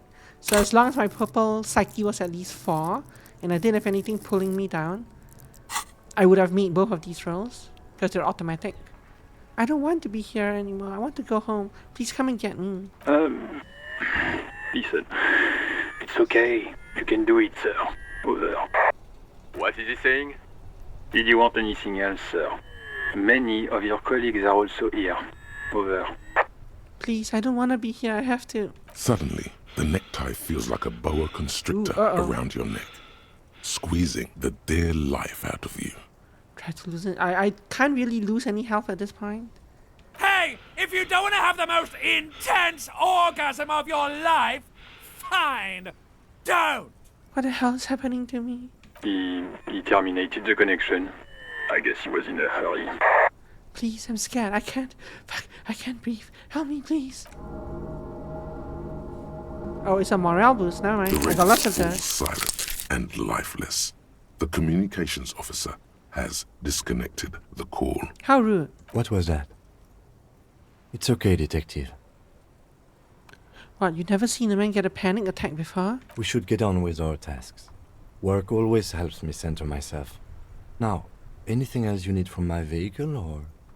18 kilometers to the south, in the 41st Precinct's relay booth, a small crowd has gathered around communication officer Jules Oldboy Pidier, around a dozen cops. The small room is filled with cigarette smoke, abuzz with laughter, when Officer Judith Minot enters. Her left arm is in bandages, and her hair trimmed short. What is going on here? Did something happen? She asks, startled. Jean Vicmar turns to her and says, what happened is my partner made contact, and it's not good. He's lost his badge.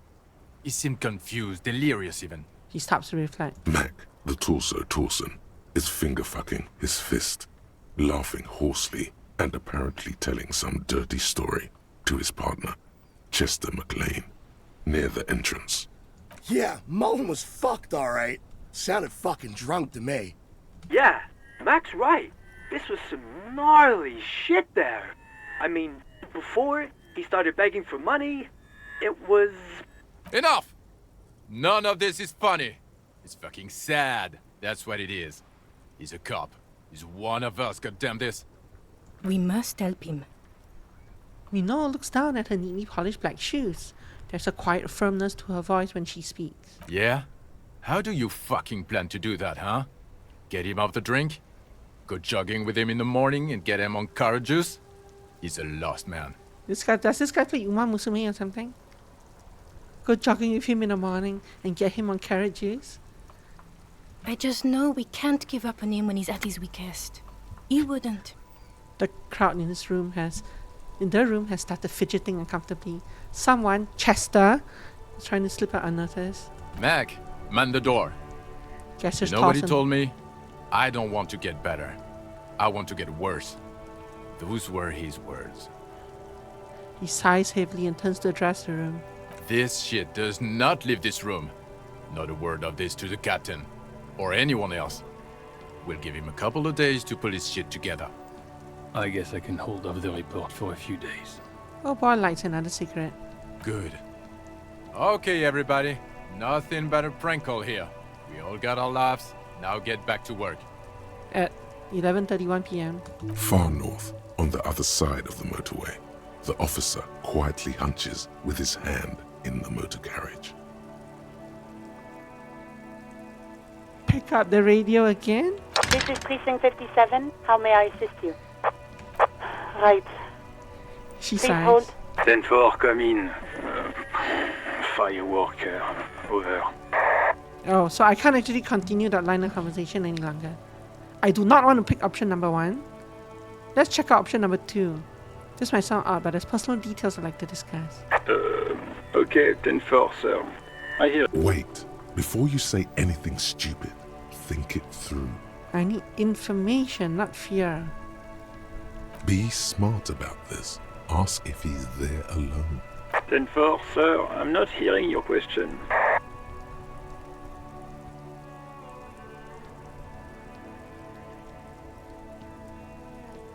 Have I ever told you about my life before the RCM? 10-4, well, that's, Does he actually want something, or is he hell-bent on this rubbish? He asked if he ever told me about his days before joining the RCN. For God's sake, cut this shit out! Tell him to stop wasting time and be a goddamn policeman for a change. Sir, Satellite Officer Vicmar says... I heard him. So, was there anything else?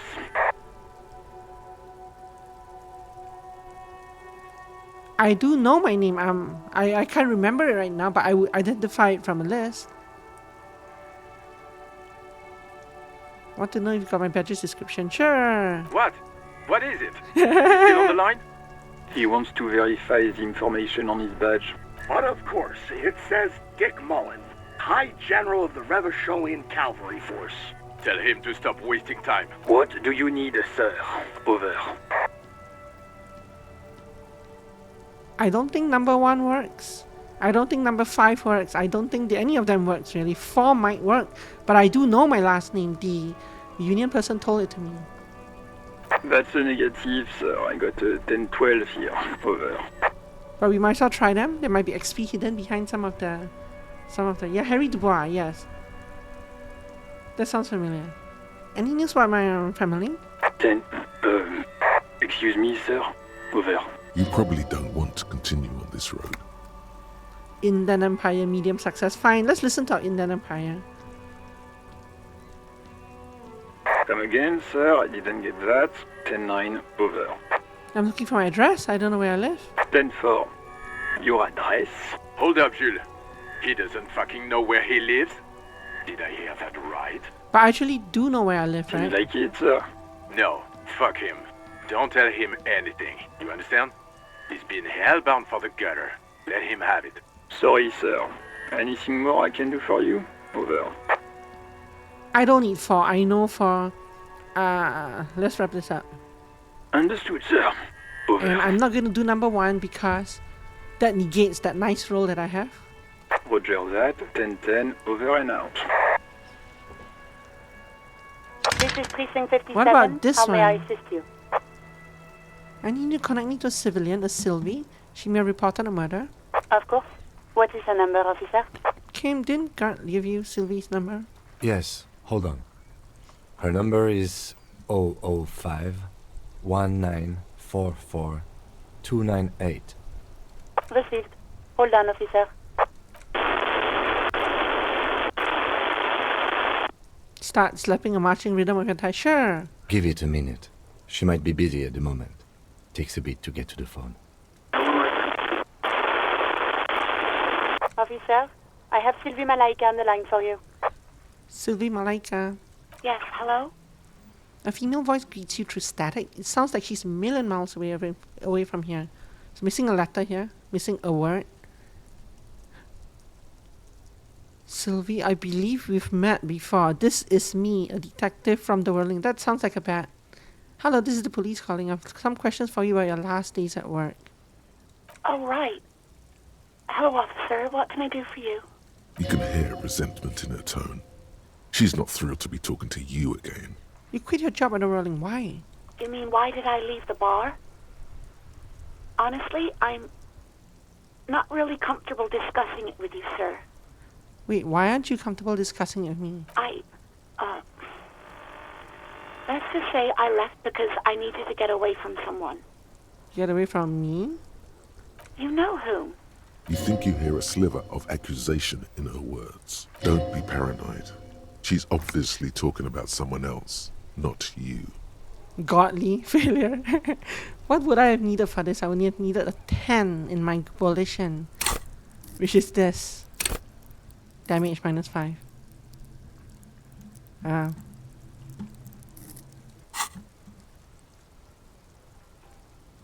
I really don't want to talk about this. Let's just forget about this, okay? What's binary info? What do you mean by that? But yay, XP. I should invest these points, right? These points are not really doing me any good here. I don't really know where I want to. I don't know. It's a failure saying definitely not you. Yes, right. Success would be definitely you, yeah. I don't know if I should be pumping this to maximum to hit some random check down the road that I might not have enough for, or if I should be spreading it out over random things. But even then, I wouldn't know what random things to spread it out over. I feel like I do. I'm not sure also how many skill points we get. I don't actually know how long the game is. Just hold it until the game. Nah, we shouldn't do that. I should probably put points into this, eh? If I'm going Inland Empire, I should go Inland Empire all the way. So right now my stat is 9. 6 plus...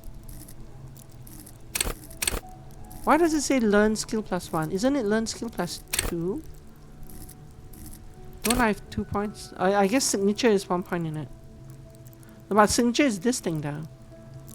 Nope, signature is the 1 point in it. 1 point in signature, 1 point in learn. Bonus from items 1. Let's hoard it in the Inland Empire. Alright, I won't push you on this. Are you ever coming back to work? Maybe, I don't know. Was it you who called the police? No, not me. But why didn't you call? Do you know who made the call? No, sorry. I don't. Not a lot of people have phones around here.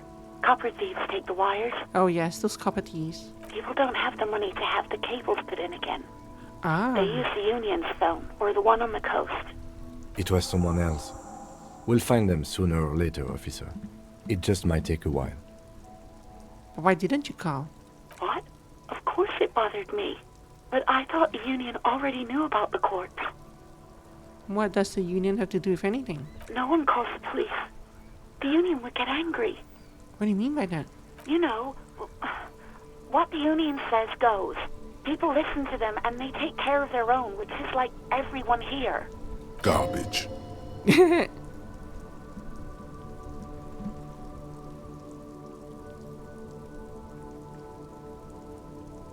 Garbage.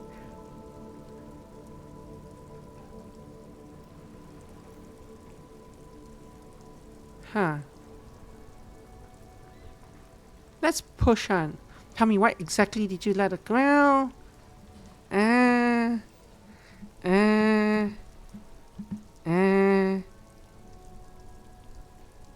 what would I say? What would this person say? I am the authority around here, sure. Okay. Ooh, I gain XP for that. I guess we keep pushing her, why not? I didn't want to get in trouble with the others. Push her further. Show her the error of her ways. No, don't push her. It sounds as if she's about to cry. What others? The other people who live around here. Local people, I didn't want trouble. Her voice is resigned and weak. What trouble? You don't live here. You don't understand. Squealing is frowned upon here. Everything is dealt with, well, by the Union, internally. Please, I just didn't want any trouble. Let me get this straight. You ignored the law to save your own skin. I didn't know I had to report it. I thought someone would take him down eventually. Her voice breaks. Ha! Raps. Her chin rubs against the receiver, yeah. Or maybe she has more than one chin. Her chins, that would be chin's rub though. But yes, her chin rubs against the receiver. This is a bit too far for him. I don't think he would say that. It's okay, things happen. Yes, I know. Next question. It's just... Yeah, go on.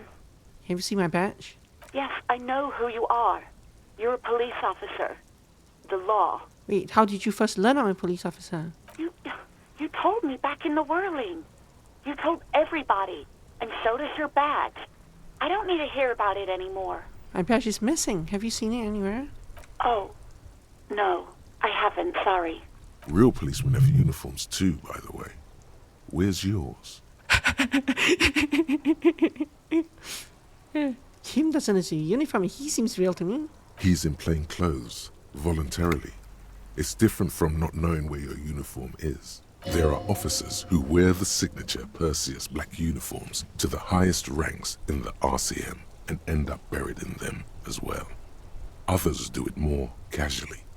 Looks like you're one of them. So this is actually a good, interesting thing, right? Because we did find our clerk on the roof behind the union thing, which is an interesting question. It begs an interesting question on how he got there. But yeah, they actually accounted for the case where you found your cloak but not the uniform. Hey, I found my patrol cloak earlier, but have you seen my policeman uniform? Uniform? I never saw you in any uniform. You had your things on. The disco thing. Yes, the superstar disco things. Somewhere in a dank rental apartment, 2 police officers stand in the dark. Trash and liquor bottles cover the floor. Things are not good. Challenging 12, your total 13. One of the men, trying not to slip on old newspapers, makes his way to the window and pulls the curtains apart. Roaches scatter as the light comes in. The music raised a little bit as he opened the curtains. God damn. Officer Michelle Elfboy Williams speaks to himself. His partner, Sundance Fisher, looks at the patrol uniform he's wearing, then at an identical suit frame on the wall. It's blue and covered in dust. Let's get the fuck out of here. He turns to Williams. He hasn't been here in days. I hope this is not my apartment. I'm sure you're talking about someone else. Have you seen my gun? Please, no. Not this again. Everyone saw your cool gun, detective. I showed you my gun. When did it happen? You were trying to impress some people with it. Everyone was eating and...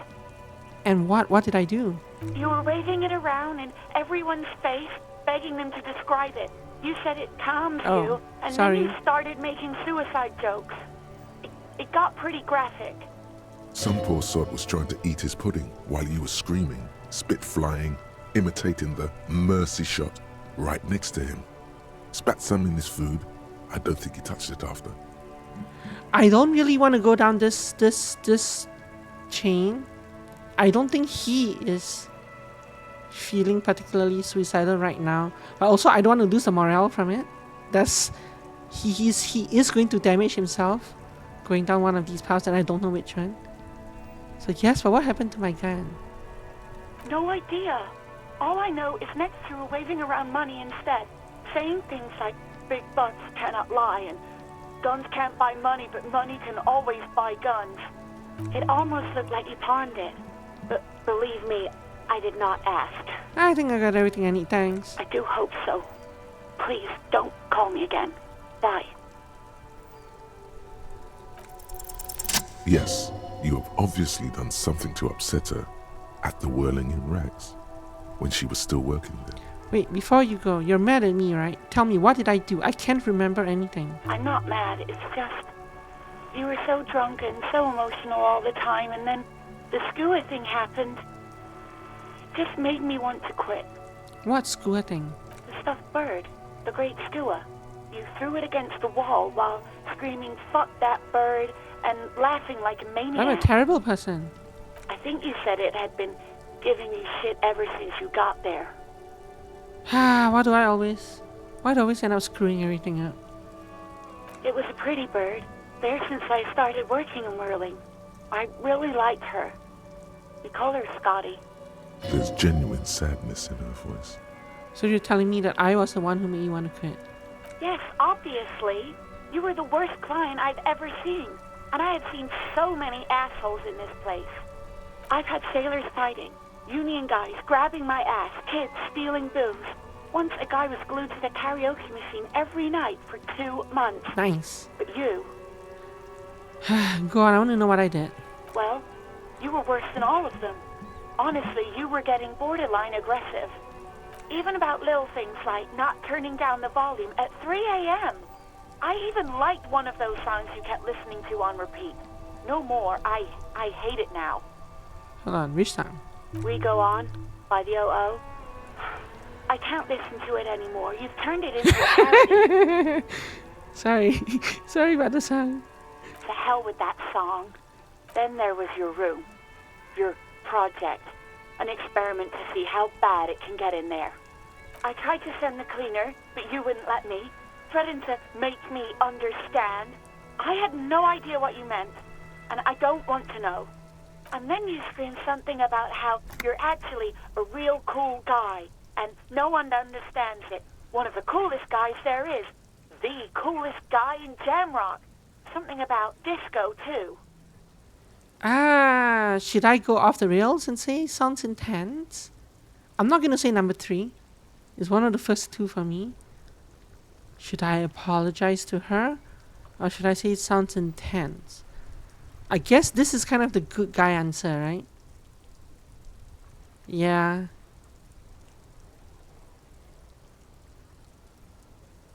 Okay, sounds intense. And then I had to deal with your toilet. The one you clogged with police documents, causing water damage downstairs in the kitchen. I won't even mention you waving your gun around, harassing customers, threatening to sing karaoke. Threatening to sing threatening karaoke? to kill yourself. Wait, police documents? The ones I had to wrench out of your toilet. What happened to them? Damn it, I don't remember what I did to your damn papers. I don't remember every little thing I do. Resentment gives way to concern in the voice. Especially when there's a hurricane loose. It's your fault for losing them, not mine. Something in you wants to immediately forget about this, as if there was a reason you threw them away. Easy 8 versus your total 17. Okay, I get it. I wasn't a very good tenant. No, you really weren't. You were simply the worst. Ouch! He is not mean enough to say these things.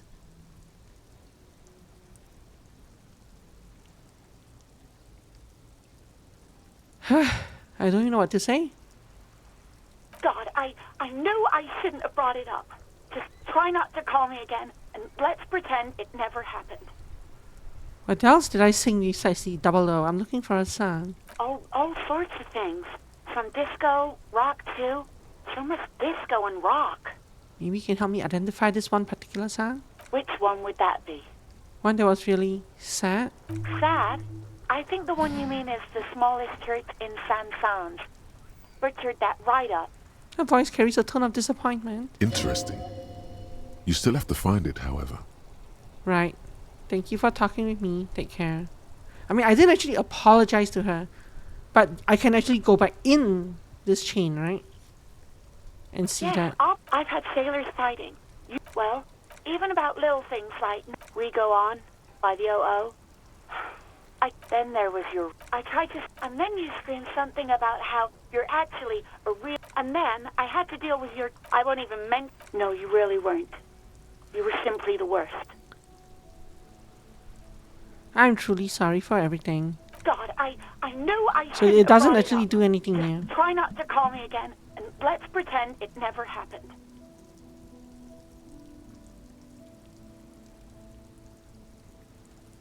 Doesn't change the reactions now.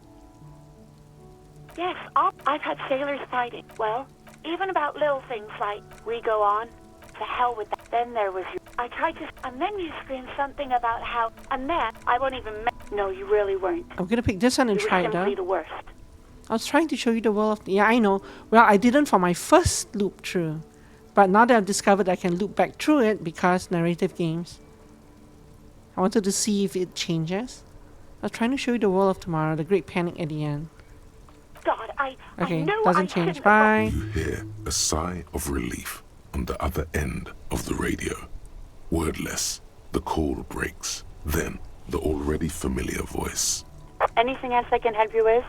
Please can I meet to Sylvie again? Just a second, officer. Sylvie Malaika. Yes. Hello? Hey Sylvie, it's the police again. Oh, great. Sorry. What else do you need, detective? Just checking. You hear the... Anything else like 57? In the cabin, you see a set of steering levers, a radio on a hook, a pull-out toolbox, and the soft glow of the fuel preheater gauge. Pull out the pull-out toolbox. A metallic drawer slides out from under the seat and clicks into place. The tools inside are neatly organized. Take what you need, officer. It's going to be a long case. I'm not protective of my tools, like some men are. He's clearly a little protective of his tools. But what can you do? Work is work. I'll take all of it. The pry bar feels nice and cold in your hand, heavier than you'd think. Useful for opening all sorts of doors and lids. Rubber-handled chain The cutter. handles are long and sleek. Snap, snap, go the cutters in your hand. Snap, snap. Take the hand crank flashlight. It's robust, weatherproof, and well made. Police issue, blue. Lets you see things in the dark you would otherwise miss. Trivial 6. The pull-out toolbox slides back into its nest. Run your Preheater fingers over gauge one of the casts a steering warm glow on the levers. steering levers, and the white suede feels luxurious under the touch, and the metal clutch handle so very familiar in your palm. Tap on a fuel preheater gauge. As you tap on the gauge, the indicator pin jerks as if startled. It's in the large orange sector, indicating the engine is warm.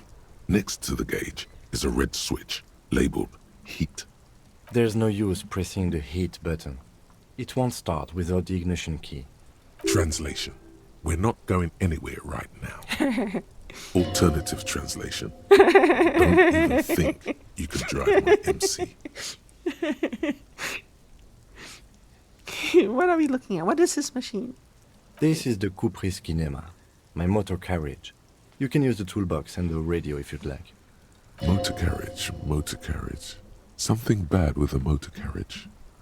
A dark lump rises in your throat. Am I going to take some damage from this? What is this sinking feeling I have with the words motor carriage? Nothing, nothing. It's probably nothing. Forget I brought it up. Please proceed with the carefree lollygagging. Can you turn it on and drive somewhere? No, I'm afraid not. We have a murder case on our hands, remember? Okay, but what is a motor carriage? A motorized vehicle, officer. I'm sure you are familiar with the concept. We've had these for nearly a century.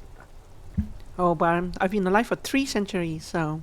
Do our policemen in RCM have such cool motor carriages? The Cupri's Motorcar does provide most of our patrol vehicles, yes. In the cabin, Hey, so we've been monitoring you internally. What? And now we know your Copo type. Wait, they are Copo types? And who are we? Yes. Guess what's yours? I was kind of hoping I'm the superstar cop. That is only a ludicrous daydream. Guess again. You're the...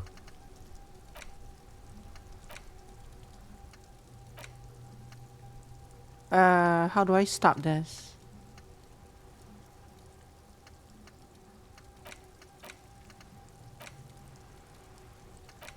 Oh, I guess I cannot... Can I not remove these?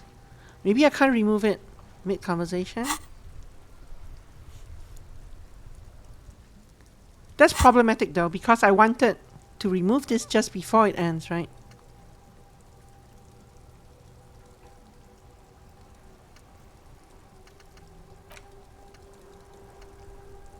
You missed your chance? Well, I thought we could remove it at the point where it said imminent.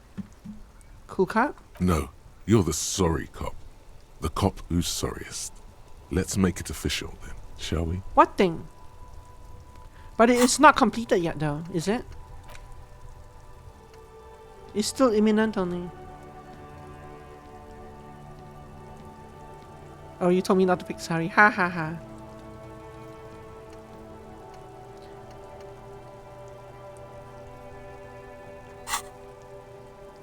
Oh, this thing is the imminent thing? But no, the purple thing summoned this conversation though. And during this conversation, that thing that this is not related to that. This is indirect modes of taxation. These guys are arguing with me about what kind of cop I am. Really? Huge lack of enthusiasm going on in here.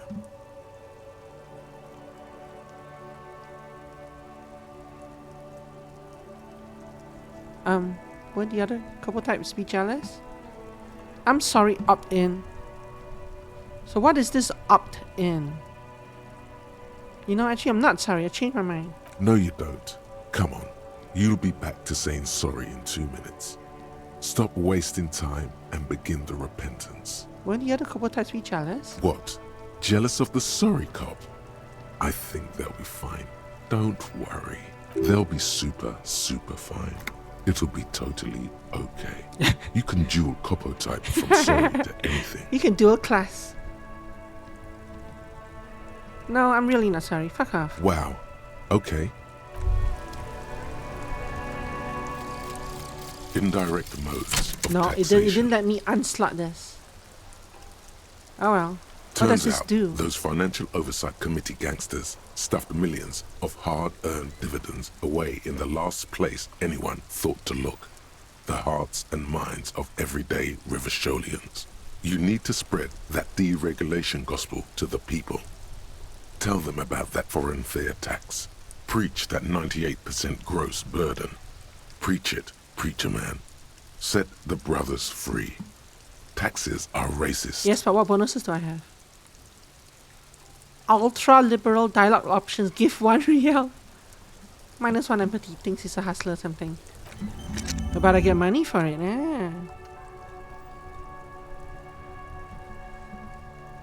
But yeah, what I thought was spoopy. What I thought was that I will get the option that says breakthrough imminent before I get any kind of conversation that locks it in.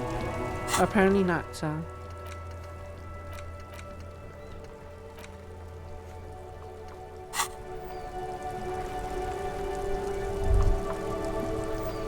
Oh well, we can always unslot it, get more slots. I have 2, and I have a couple of things to pawn, but nothing nearly enough.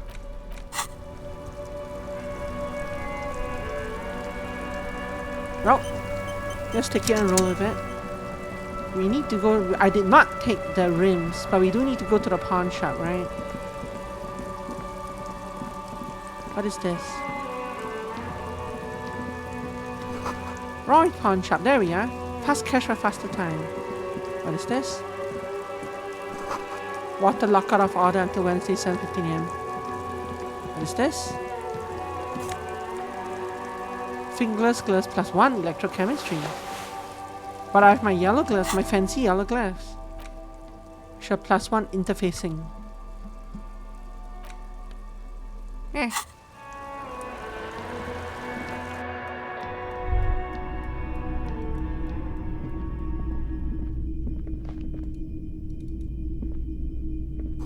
Some kind of machine, an antique cash register. A bust of a woman. The plaque simply says stay. In the dark, a film projector is whirring away. Mostly military wear, a few more eccentric fashions thrown in. Welcome to the pawn shop. A typical Martinez streetlight sits among assorted floor and table lamps. Let your gaze run over the streetlight. The light pole has been carefully cut, and the wiring has been redone and attached to a standard indoor plug. The light buzzes faintly, but persistently. This would make quite a statement in your living room. Is that a street light? Yes, officer. As you see, it's in perfect working order. Where did you get this? It was brought to me to be altered. We are not here to investigate the theft of city property. You have to admit it's rather clever what he's done with it. How much for the street light? 700 real. A bargain, I dare say.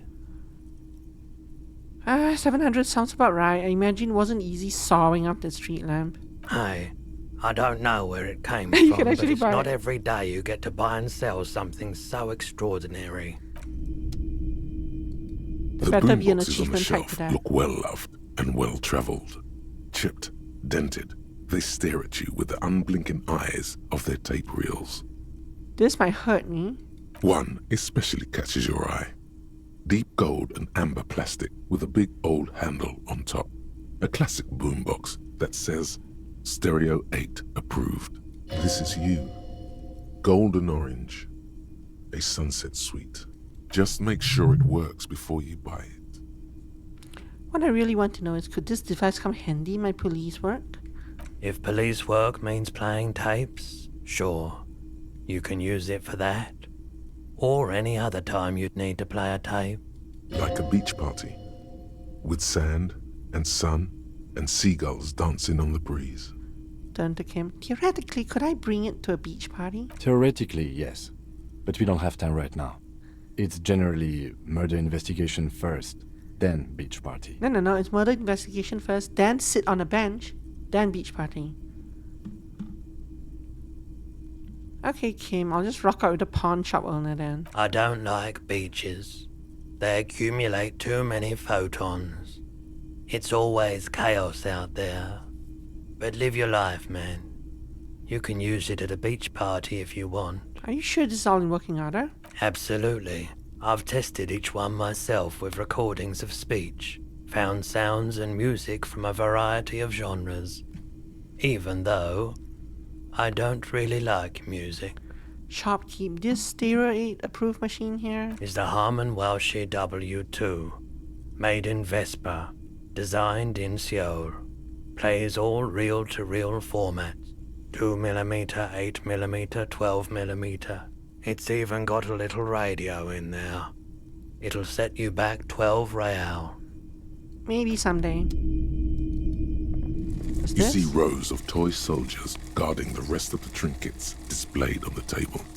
Some on horseback, others in rags, others yet in bright blue uniforms. All are stern and unyielding in their duty. Try to find something pretty and cool here, then use it to win her back. Win her back? Yes. Buy something nice.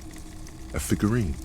Knights on horseback. Big men on big horses, clad in lamella armor and carrying flintlocks, the kind that would mow down a line of enemy soldiers in the blink of an eye. Who are they? Franco-Nigerian knights. I used to be very serious about these guys. A long, long time ago.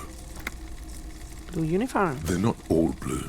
These figurines also wear gold coats and caps, complemented by orange trousers. They are variously posed, wielding swords and rifles with bayonets. Are these royalist soldiers? Which ones? Ah, those. Yes, they are. I find the paint job a bit gaudy, but children like the bright colours indiscriminately. Inspect the figurines in rags. This set of soldiers isn't meant to look impressive. A few have rifles, but most of them carry pistols. Some even shovels and tall sticks. Are these even soldiers? You're probably talking about the revolutionaries, yes? Yes, they are soldiers, revolutionary soldiers. I think their poverty has been exaggerated for effect. When you place them next to the royalists, it doesn't seem like they could possibly win.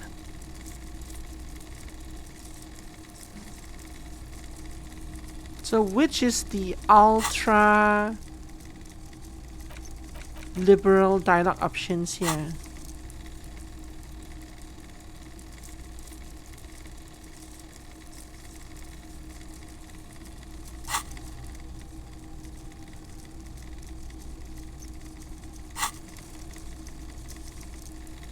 Probably this one, right? Those might be marked when they come out. You think so? Maybe. It is impossible to win against a cohort of capital. Ask my friend Gart, whose pitch he made me. Okay. I don't like either set too much, to be honest. He seems to have his own take on the conflict played out in perpetuity by these toys. Might be interesting to find out what it is. Dig up a truly cool figurine, sure. Everything you pick out seems faded, chipped, and sad somehow. Most of them are just broken toys. Fine.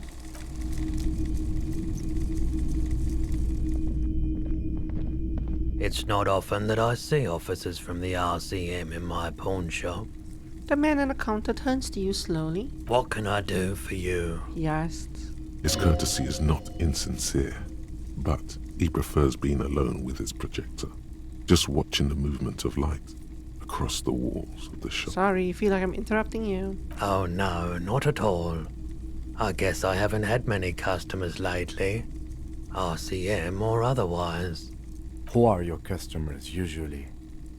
All kinds of people come through here. Locals, travellers, people looking for a deal. People looking for a keepsake. People who are terminally bored. Excuse you. As you can see, I have a wide selection of goods for everyone to choose from.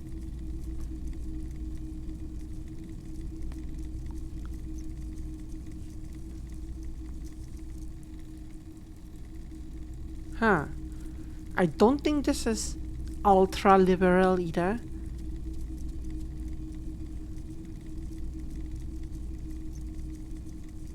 Honestly, I think some of the selections are more tasteful than others. This business plan is all over the place. You should specialize, zoom in, recapitalize. It keeps me entertained. So that one did give me a 1 real bonus from this. But yeah, it wasn't marked. Is Roy high? And if yes, then what is he on? There's something I'd like to sell. Might be able to aid our investigations. By the way, do you happen to have any guns? This one. Someone else came here earlier today asking the same question. I promptly sold her the gun you pawned a couple days back. Is it still buffering for you? By the way, I noticed the drop frame stopped and then it restarted again. My Twitch connection is in the red, but the bandwidth is still fairly strong. So I'm not sure if... Not since you said, okay. Because I can see the drop frame still going up, climbing slowly. But I don't think there's a fix for that. And the bandwidth is still fairly... The bitrate is still fairly... The bitrate is on and off, and on and off. Yeah.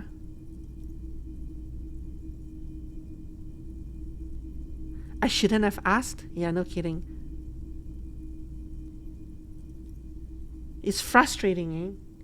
No idea what is causing that.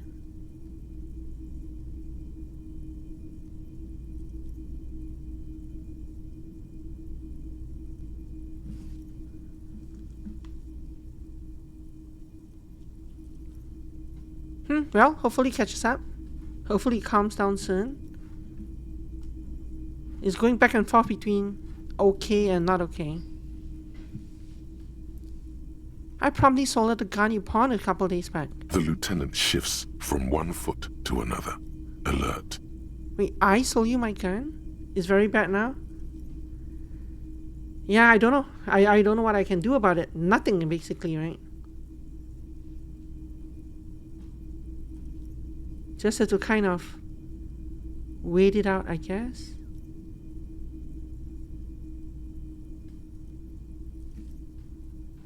Drop frames are still climbing, still climbing, still climbing.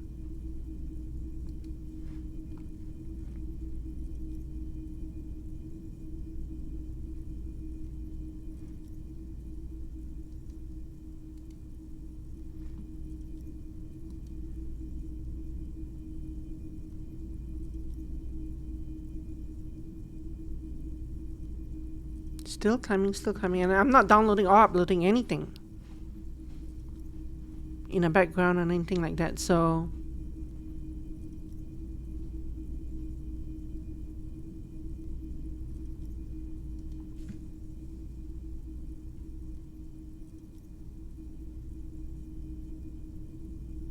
yeah, I'm gonna give it a couple of minutes to see if it settles down, and then we'll continue.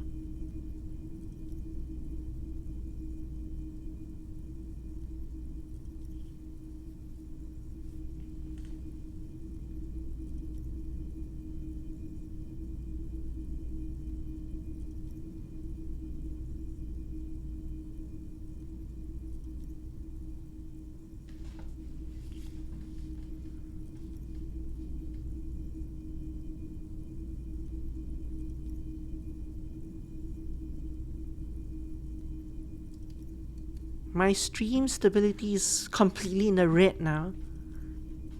Even when it was dropping a few frames early on, it was still mostly yellow and green. Mostly green. Now it's completely red. Wow.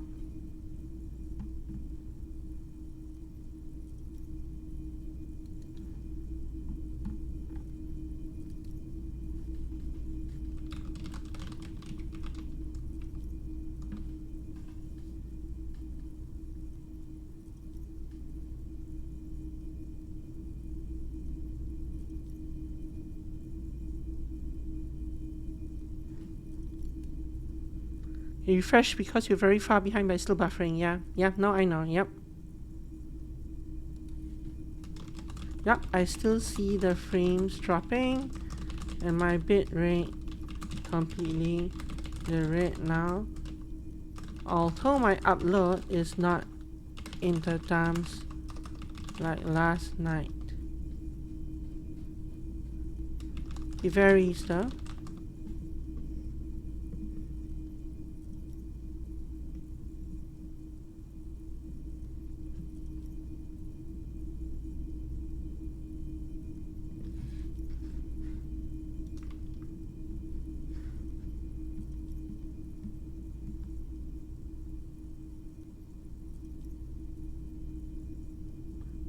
Oddly enough, now my bitrate is very high.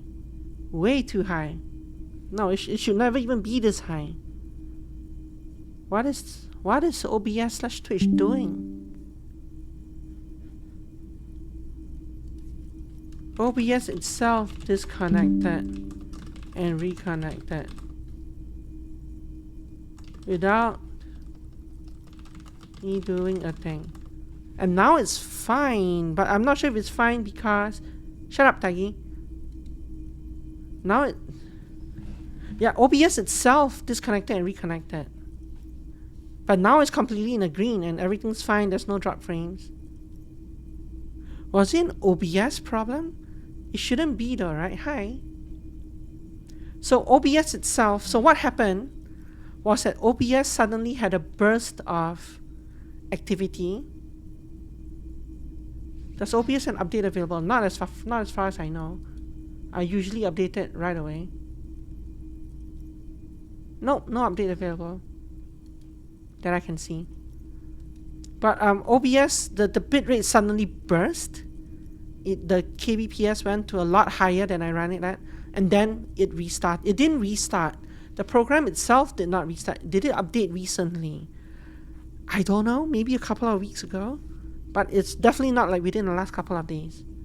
But ever since, so OBS, the program did not restart, but I had a pop-up saying that OBS disconnected and reconnected. And since that happened, my bitrate is in the green and there's 0 drop frames. So somehow that surge, whatever, fixed it, and it's been fine for the last 2 minutes. I'm sure eventually the stream didn't actually stop either, eh?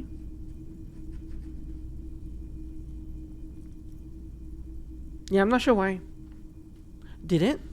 Well, no, Taiki did the thing, but my timer is still going on. Completely stopped and restarted. Really?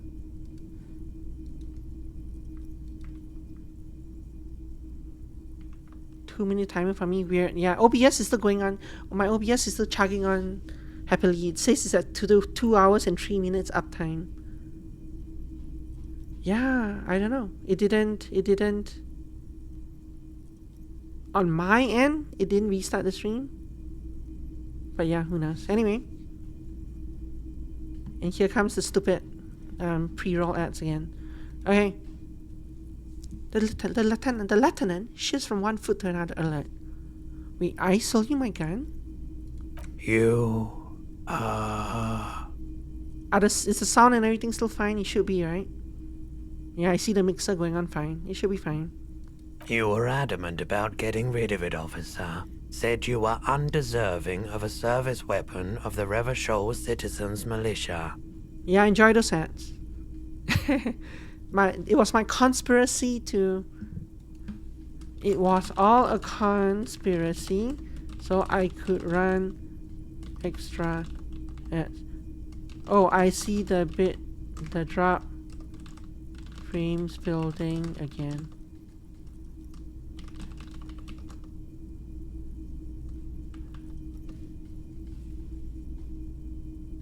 What is up with this internet recently? It's been so awful the last 2 days.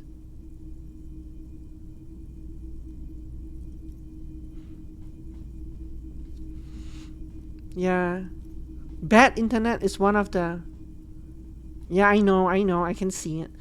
It's one of the... Oh, now it's doing its burst again. And now it's caught up. So now the drop frame should have stopped. Oddly enough.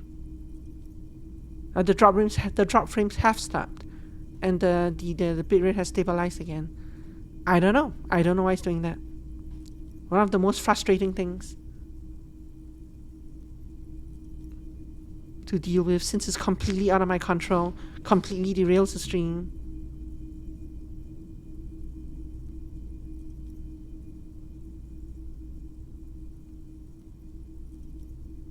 Should be fine now though, right? So refresh if you're still having issues. But you might still be in ad breaks though. And I don't think the ads buffer, so... And I don't like keeping guns around the shop for long. Off the charts photon emissions. The unhealthy kind.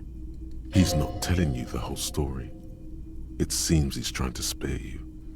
I feel like there's something you're not telling me. You weren't quiet yourself, officer. What was I like? You were very distraught. You said the gun was a threat to your life and that you can't trust yourself with it tonight. And that you need the money. When I said that I don't normally buy firearms, you put the gun barrel in your mouth and sort of sucked on it. Wait, then how much? I agreed to take it. Wait, how much did I sell the gun for? 15 real. The lieutenant looks from you to Roy, and then back to you. It's clear that he hopes this tableau might still turn out to be a bad dream. It's not, though.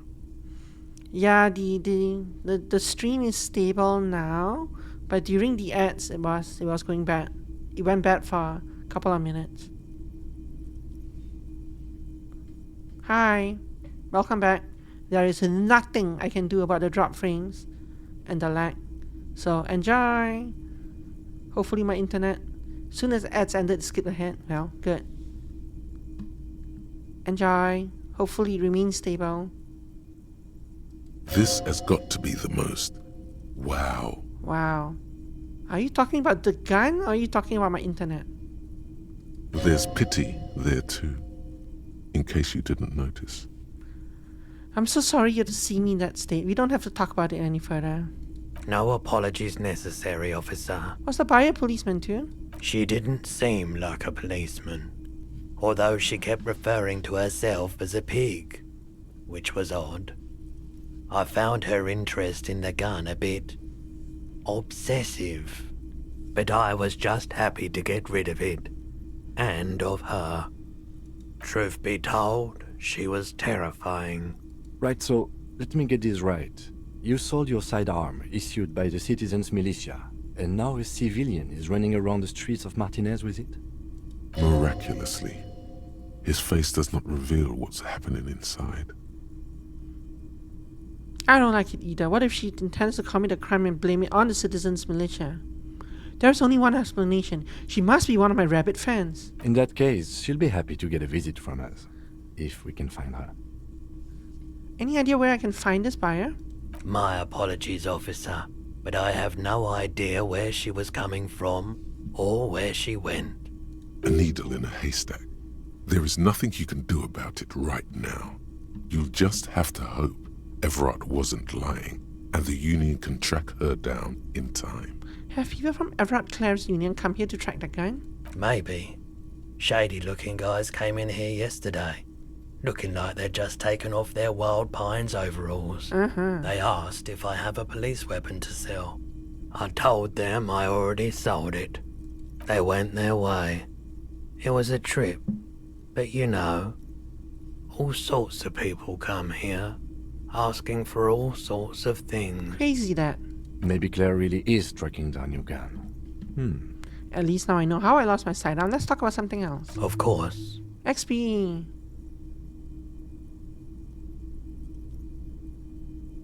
Let's do Sure this. thing. Sure, man. To make sure that's rat.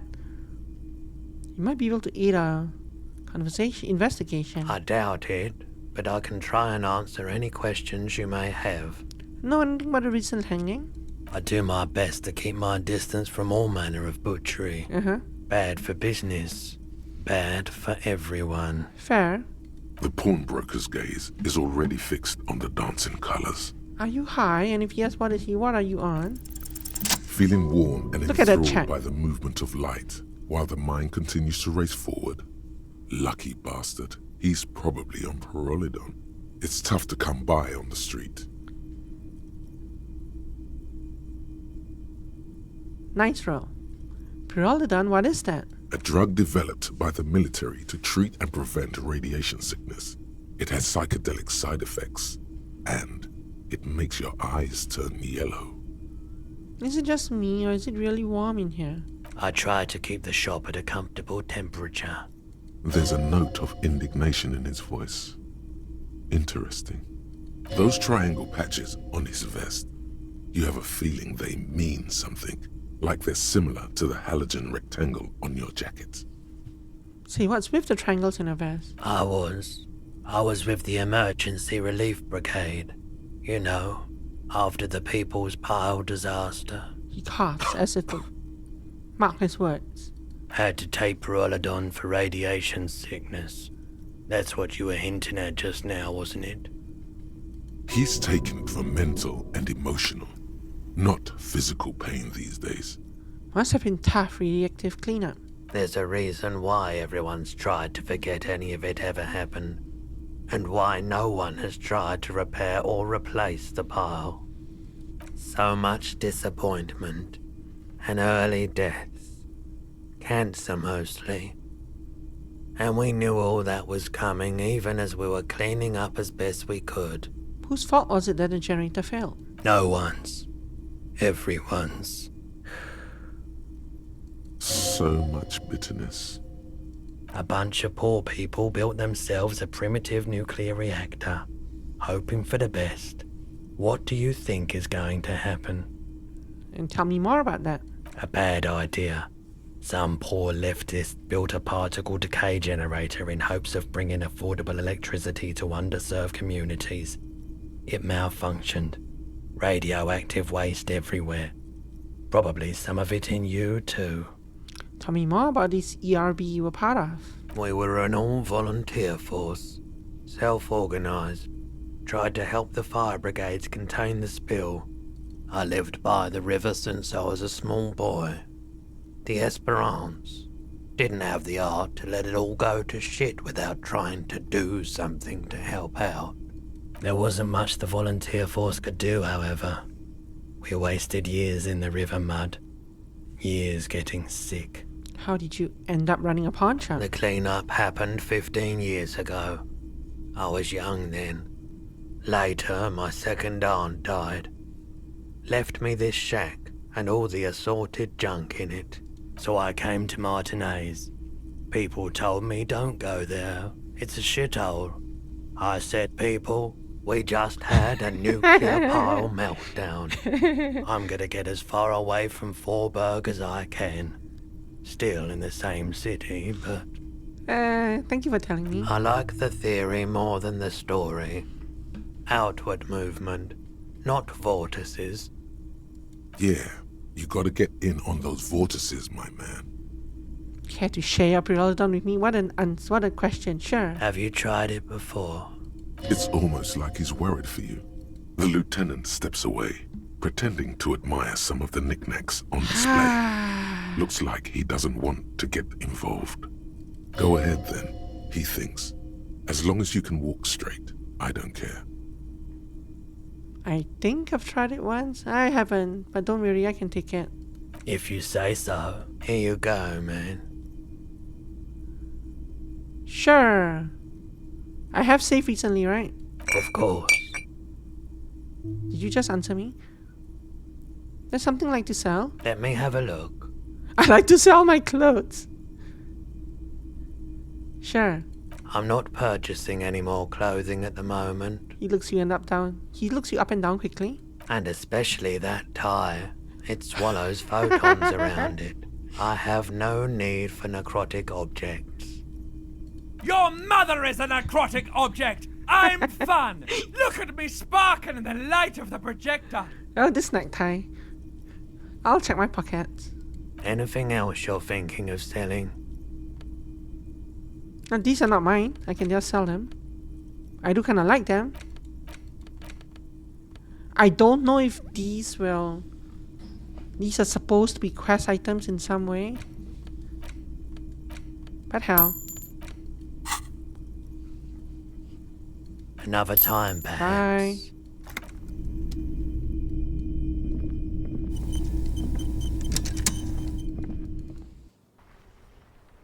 Okay. We still don't have a place to sleep and it's 1:10 a.m. Yes? I'm not sure we can fix it at this point.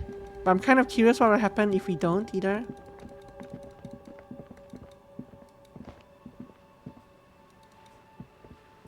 A couple of indicator lights are missing from this control panel. Loose wires dangle from the now vacant holes. In the middle is a lever. Beneath it, a small metal plaque. This panel usually closes the waterlock, turning it into a bridge that lets you cross the canal. But there's a crashed salmon and butter sign in the way. Pulling the lever probably won't do anything. Probably, but let's pull it. You pull the lever all the way up until the metal clicks against the contact pins. You hear a soft clunk. Then Nothing. Nothing happens. Push it harder. Nothing happens. A cold gust of wind blowing in from the sea interrupts the silence of the situation. Nothing happens. A cold gust of wind blowing in from the... Nothing happens. Nothing. Nothing happens. A spring brings the lever back to its original position. You still need to close the waterlock to get across the canal. Some other way. Close the waterlock Wednesday. Wasn't there a sign over there saying functionality will be restored There on was, Wednesday morning? indeed.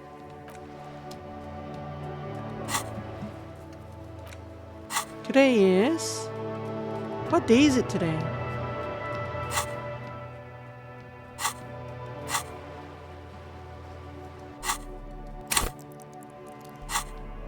Like, I have a clock, but it doesn't tell me what day it is. Technically be Tuesday, yeah. So anyway, I can't go to that side of the city yet. What's this? A helpline to the company that controls the drawbridge.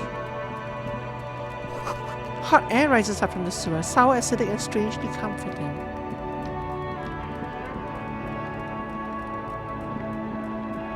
Oh, yeah, here come the buffers again. I see the buffering again.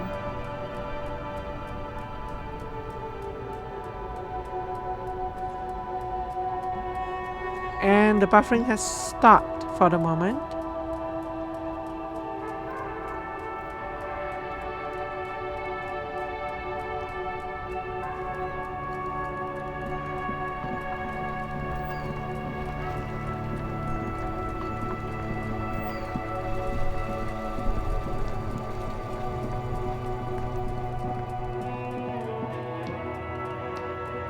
This? An old call box with a matrix of push buttons lists all the companies in the East Delta Commerce Center.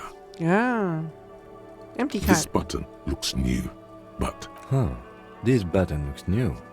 It's probably not connected Kim, yet. did you just repeat what he said?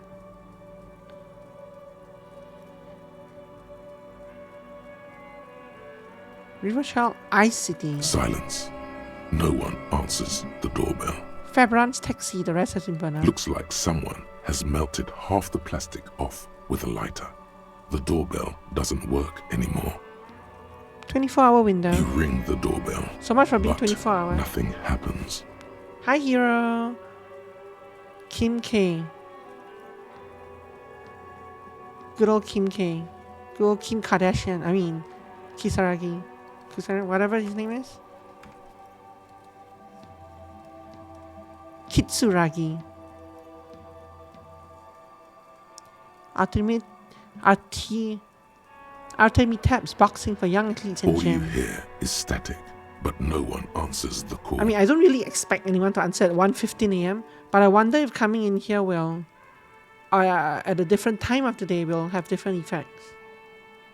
I am sort of on the edge of death, and I don't have money to afford this, And I've been trying to avoid selling his rims to make money for it. But we'll see. You ring the doorbell. But what an ominous name for a hair salon. Doesn't bode well for anyone's hair. Nobody asked you conceptualization. An off-key melody starts playing after you ring the doorbell. Then a woman picks up the receiver. Kuno, please stop calling here. Grown-ups don't have time for your stupid games. Plaisance, it's me. Please open the door. I'm trying to get in. Oh, I'm sorry, officer. I thought you were... There's a spot of static that overrides her words. But the doorbell is broken, and the bookstore shouldn't even be on the list anymore. So I can't help you. Please don't call here again. Thanks. You're A welcome. single beep Let's call her indicates you again. hear the same waiting room music. But you hear the same waiting room music. But no one picks up the receiver anymore. How dare she? Emma's fashion atelier. You wait for a minute or two. But all you get from the call box is you hear static from the intercom speaker. It sounds as if someone has picked up the receiver but isn't saying anything. Hello? Is anyone there? Yes, hello. This is Tricentennial Electric. This is a woman's voice crackling and fragile through the static. Have you come to place an order? She sounds almost antique, as if her voice was being played off an old wax cylinder. A receiver must not be working properly. Hold on, Tricentennial Electrics? I thought I was calling Slipstream SCA. My God. The lieutenant exchanges a look with you. Sorry? It's you. My God. I didn't think I would hear your voice. No, something's wrong here. Are you sure she's talking to you? Kun, yes, it's me. Here I am again, crawling back into your life. Michelle, just please.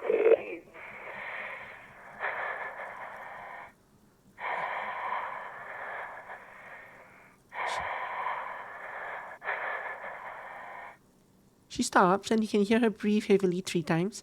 Her breath distorted by ancient static. Why did you even call? I don't understand.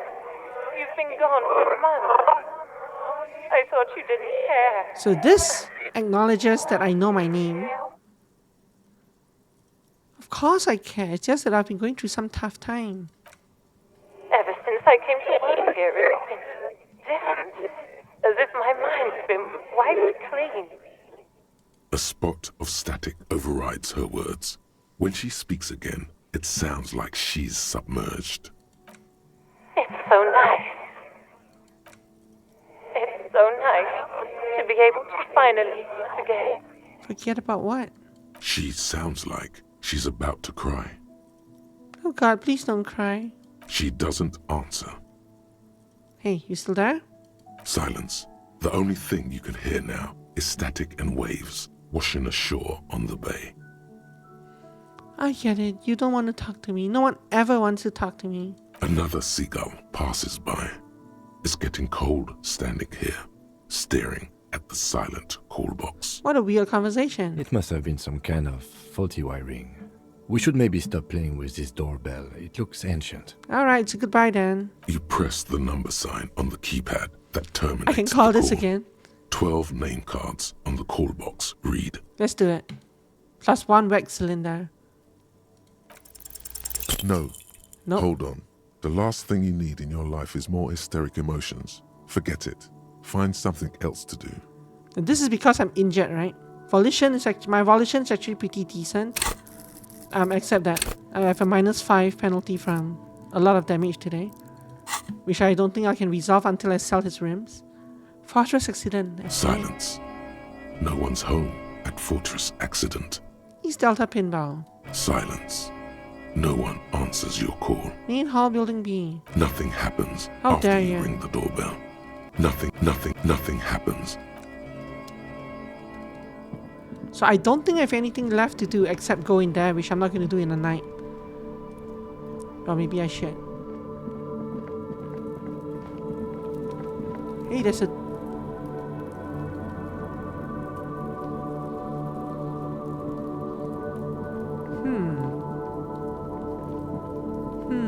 What is that?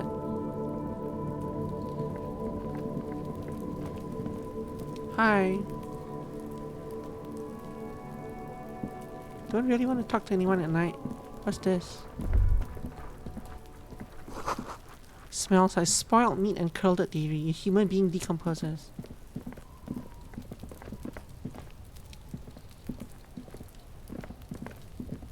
What's this? This winch mechanism has been oxidizing for some years. But why did you change the camera? Okay.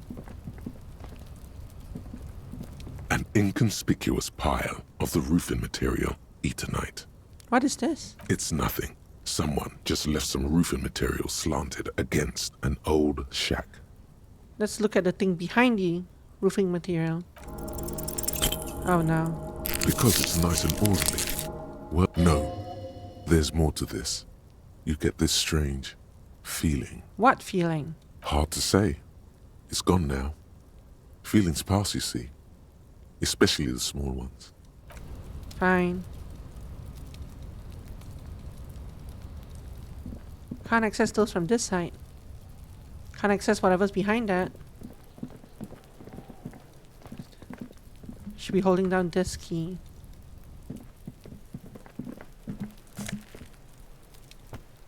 Ooh.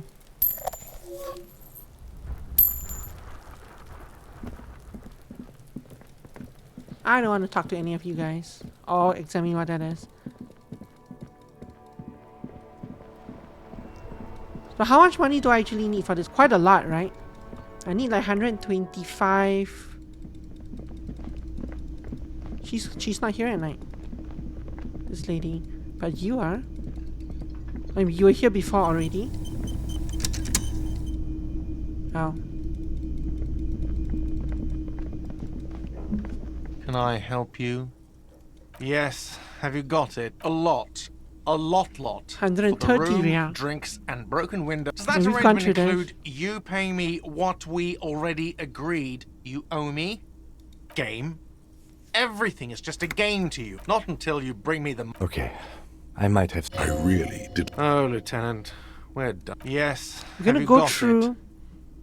Does that arrangement include you paying me what we already agreed? What about what I have been through, huh?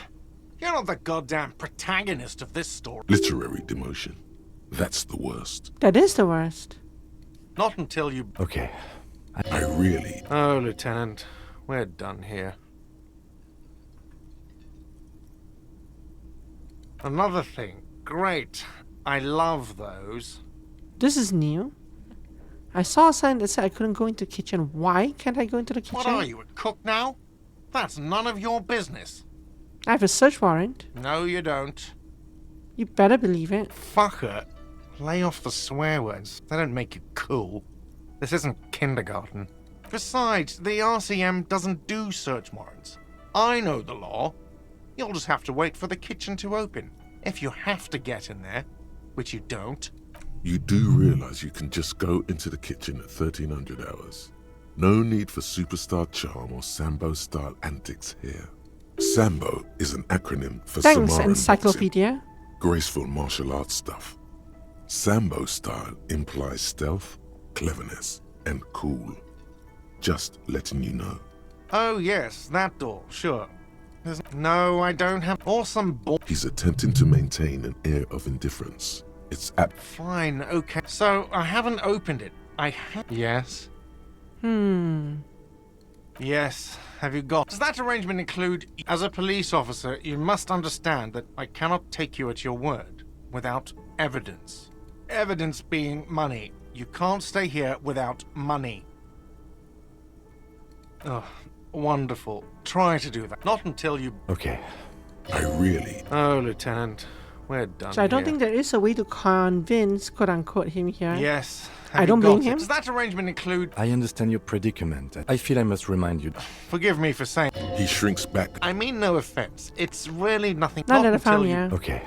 I really didn't... Oh, Lieutenant. We're done here. Can I help you?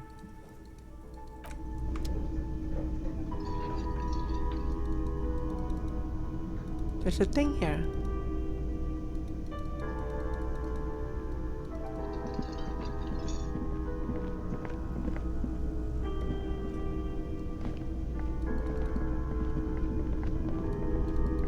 I also wonder how late in the night it'll let me go before I have to do something, before it just rolls over into the next day. The door is Which I obviously do not want to do. Yes? Because I need the heals. Buffering's back. Yeah, I see it. Yep, I see the degradation again. Drop frames. Read in the dump.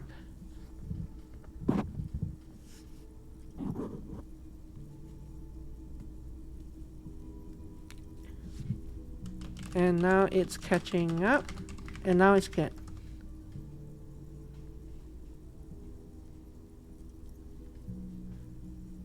It's very weird.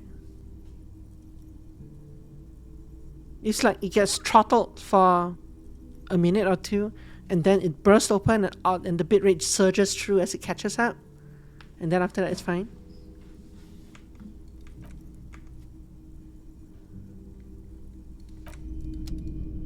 Yeah, so I see it. Don't know what to do about it.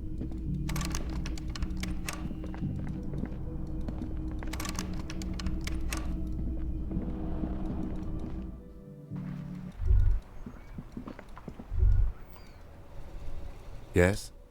Bye.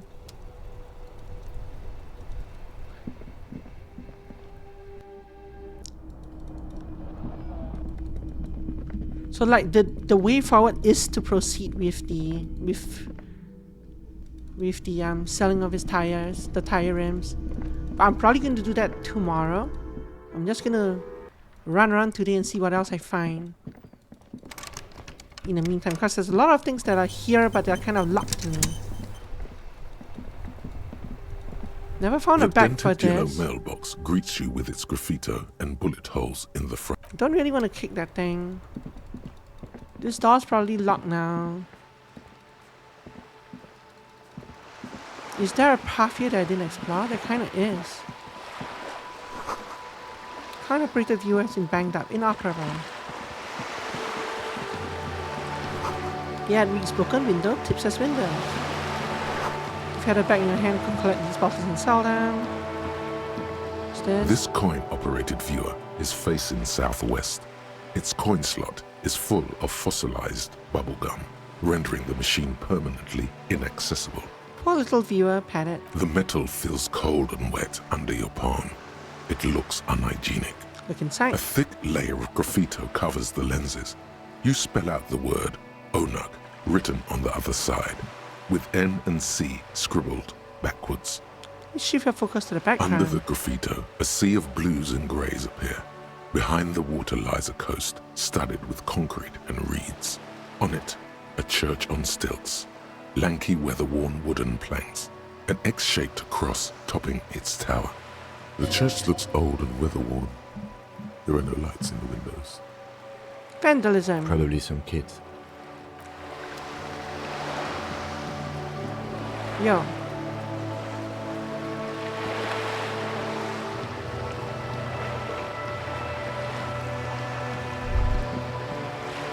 You hear the distant squall of seabirds?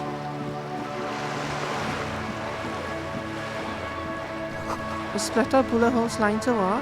Not from my gun, I hope.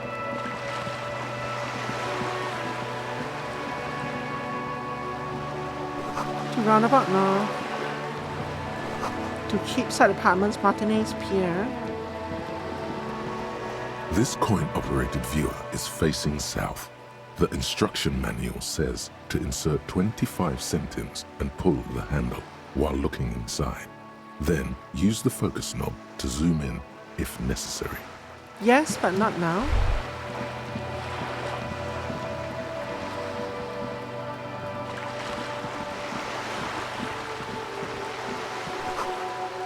A lonely cormorant surveys the sea, indifferent to your approach.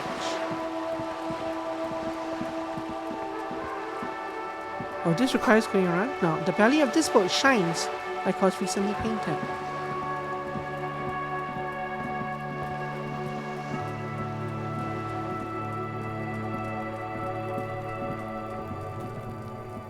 Or am I the other side of this hanging? Money. I shall take off.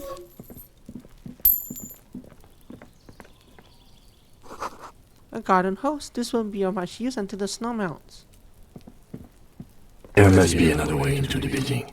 Why are you echoing? Chairs and tables eaten by rain and rot. Another splattering of bullet holes on this wall. These barrels are half full of rainwater. Also, this is the part of this is the stuff I could see from when I was up here that a few days ago. What's this? Orange bomb hat. Reaction speed +1. Nose effect +1 health. Sure. This must be it. The basement door is weather-worn. The copper nails holding the upholstery in place have turned green from sea air. Oh, this thing. And there's a knocker shaped like a lion's head. The leather upholstery is worn and rough against your jaw. You don't hear any movement. In fact, it's oddly silent in the yard around you. No birds chirp. Carefully knock. You knock silently. The upholstery muffles the sound. No response comes from the apartment. I guess no one is in. The lieutenant looks You feel uncomfortable. eyes on you, watching you from the window overlooking the yard.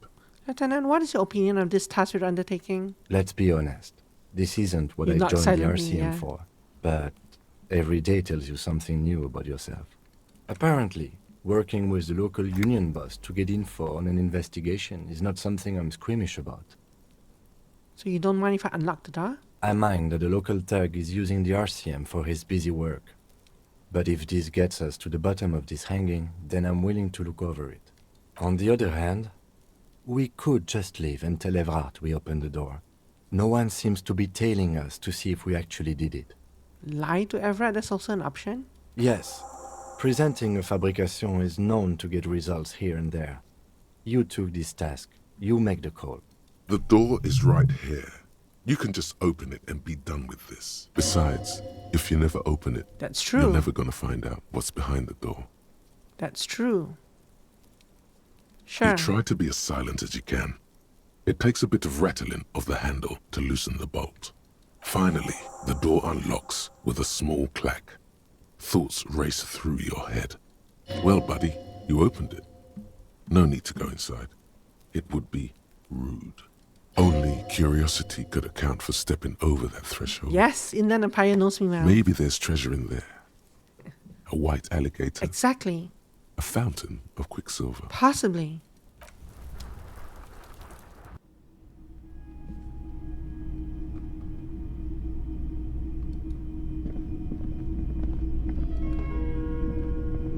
A row of mugs sits on the shelf. Each one depicts a human figure. A dark-skinned woman grinning amidst mysterious symbols. A broad-shouldered man shoveling potatoes, and others. Let's wait on that one. What's this? Sure. What's this? A small suitcase full of clothes. Guests are staying over. Can I sleep here? A book titled The Hidden World of Walking Sticks lies open. Can almost feel the warmth of the red sun on the This flag. is the flag of Revachol, the suzerainty. That's good to know, discard thought. What's with the sun? This isn't just one sun, but there are little suns dancing around the big sun. This is the sevenfold sun miracle. What's the sevenfold sun miracle? It's an optical atmospheric anomaly the first settlers saw. Happens in cold weather. 6 small suns around the big one.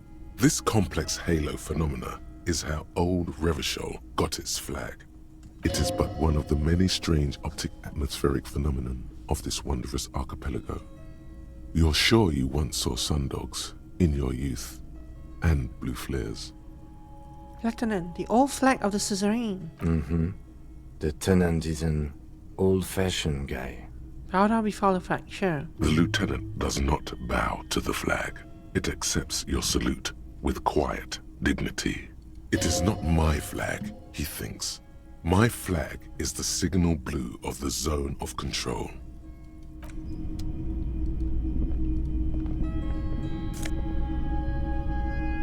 Sure. A +1 conceptualization, -1 suggestion. I can trade that for a +1 logic. Sure. And a fresh shirt.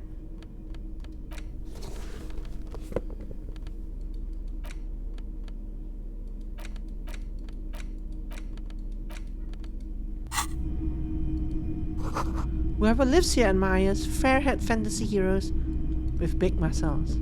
I'm gonna get confronted when I leave the house, right? Almost certainly.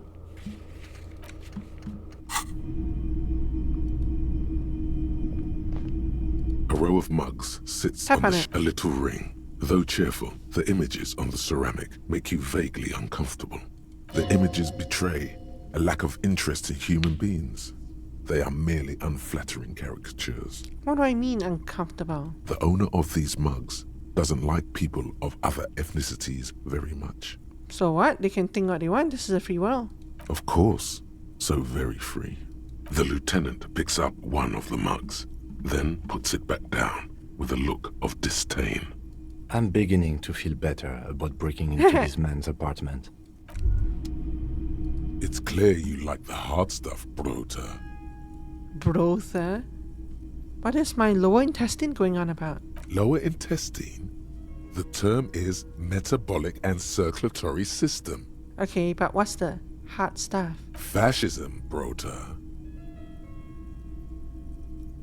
What is fascism, though? Many things, but it's mostly about trusting your gut.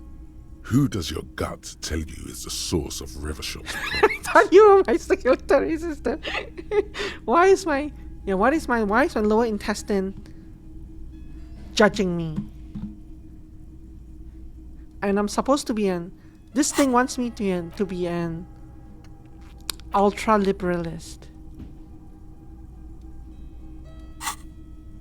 so that I can get money out of it. So obviously we don't pick these. Financiers? Not yes and no, not really. Foreigners? Financiers. Yes, them, but also women. Women? Women, men of war. You don't like them. They're insane. Their idiocy needs to be scrubbed off this world with rubbing alcohol. Woo men need to go back to the fucking kitchen. Okay, lower intestine. That's what fascism boils down to. The rest is also important. But the main thing is that woo men need to know their place. Am I having some kind of stomach seizure? Stomach truth. You're having a stomach truth. Why am I getting this? Because you've said the hard things that others won't say. The good things, you've said them many times. Okay, stomach, I've made up my mind about fascism. Proceed to the judgment. You're going to keep your views, right? Keep your views, Brota. Absolutely not. I'm not going to be played by an upset stomach. There's a slow, painful growl somewhere in your intestines, knocking on your alcohol-engorged liver. It is one of betrayal and disappointment. That's it. I guess I probably passed on getting this, right? Which is probably the opposite of this, or something close to the opposite of this.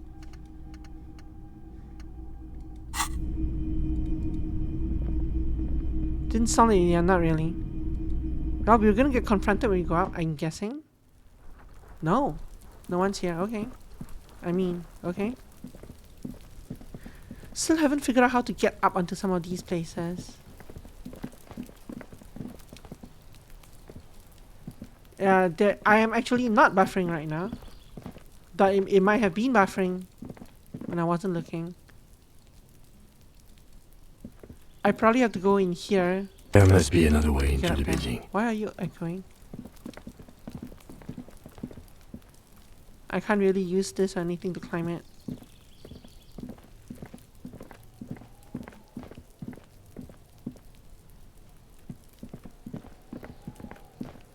Okay, what's this? This is a wall on the side of an apartment building. Why am I looking at this wall? You have no clue. It's just a wall. Uh-huh. So many walls all over Martinez, weather-worn, cracked, their paint peeling. Okay, you are on this side of the wall, so I should talk to you. Are you What's a fan? trying to sneak up on me? Come to slit my throat in my sleep? Pigs come to take me out? Trying to snuff me out? No, why would you even say that? Then why are you sneaking up on me like that? It's not a good idea to scare me, pig. Not a good idea at all. Trying to sneak up on me? Yep, she's not talking to me. I'll go smack her boyfriend later. In the meantime, what do we have here?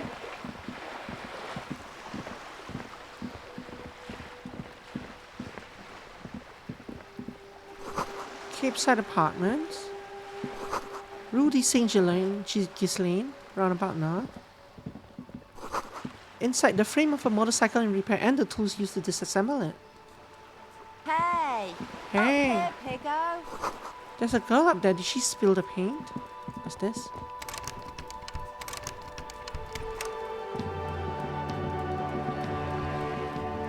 It's 2 a.m. and I'm still awake. Looks like there was small construction here once, decades ago. Docking reserved for residents of Rue de Saint Ghislaine, 33A.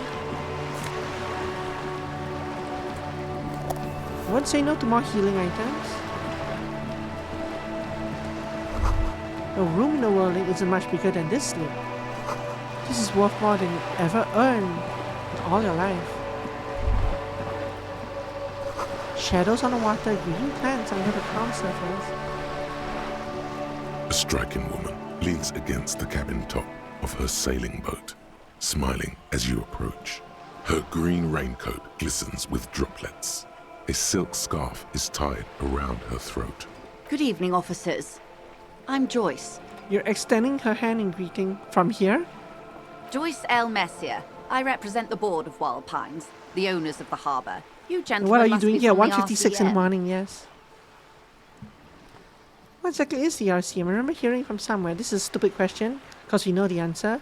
I meant you, the Revachol Citizens Militia, the police. What gave us away? Nothing, honestly. I've said it to every drunk in town, and you're the first one who's responded. What is implied here? That you're a drunk? I'm not a drunk, I'm a police officer. Of course you're not.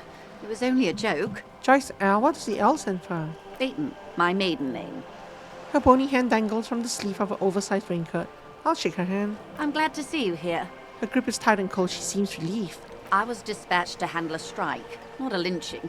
Anything I can do to assist the RCM in this matter, I will. Gladly. Do you have a place to stay for the night? That is good to hear, madame. My colleague will take the lead on this interview. I should let you know that he is recovering from an unusual medical episode. Very unusual. But I can assure you of his ultimate competency. There's a trace of irony in his voice. Mischief, even. The lieutenant is hatching some scheme. Good guy. How interesting. I wish you a swift recovery. In the meanwhile, you have my full cooperation, and the full cooperation of the Wild Pines group. It's hard to get a read on her precise disposition, but she appears helpful. You're on a boat. Why, yes I am. She looks at the deck under her feet. Green and white sails flutter overhead. Not a lot of people on boats, are there? Of course there are. We're on an archipelago. How else are you supposed to get around? Wait, we're in an archipelago? Yes, we are. We are on Le Caillou. Caillou? I thought we were in Revachol. We are. And the city of Revachol is on the island of Le Caillou. Still, I haven't seen anyone else sail a boat around here. I haven't seen anyone else drive a souped-up Capri Kenema motor carriage either. I don't know what you're talking about. Actually, that motor carriage has been specially issued to serve as a patrol and pursuit vehicle. It's for crossing long distances in the greater Revachol industrial harbor. It's not a toy. Neither is this. A toy, I mean. It's a machine for crossing long distances in the Bay of Revachol, between the city and the islands. She's having a good time arguing against the law. Too good perhaps. Does she have a name? The boat? No. It is called Cordelati 19 because that's the type of sloop it is. The word "it" feels strange. Ooh, Such here a we go. beautiful boat deserves a proper name. Cool, but your boat really needs a name. Okay. How about Cordelati 19? Why? She taps on the side of the boat. It makes a hollow sound. Because it was manufactured in Revachol East by a company called Cordelati, and its hull is 19 paces long. How about the sleek fish? What? Because it's sleek and fish-like. I think I'll stick with the factory name. But thank you. Okay, because How about it the was X manufactured. something? The X something. The X what? The executor. Oh, I do like the sound of that. It sounds so decisive, so powerful.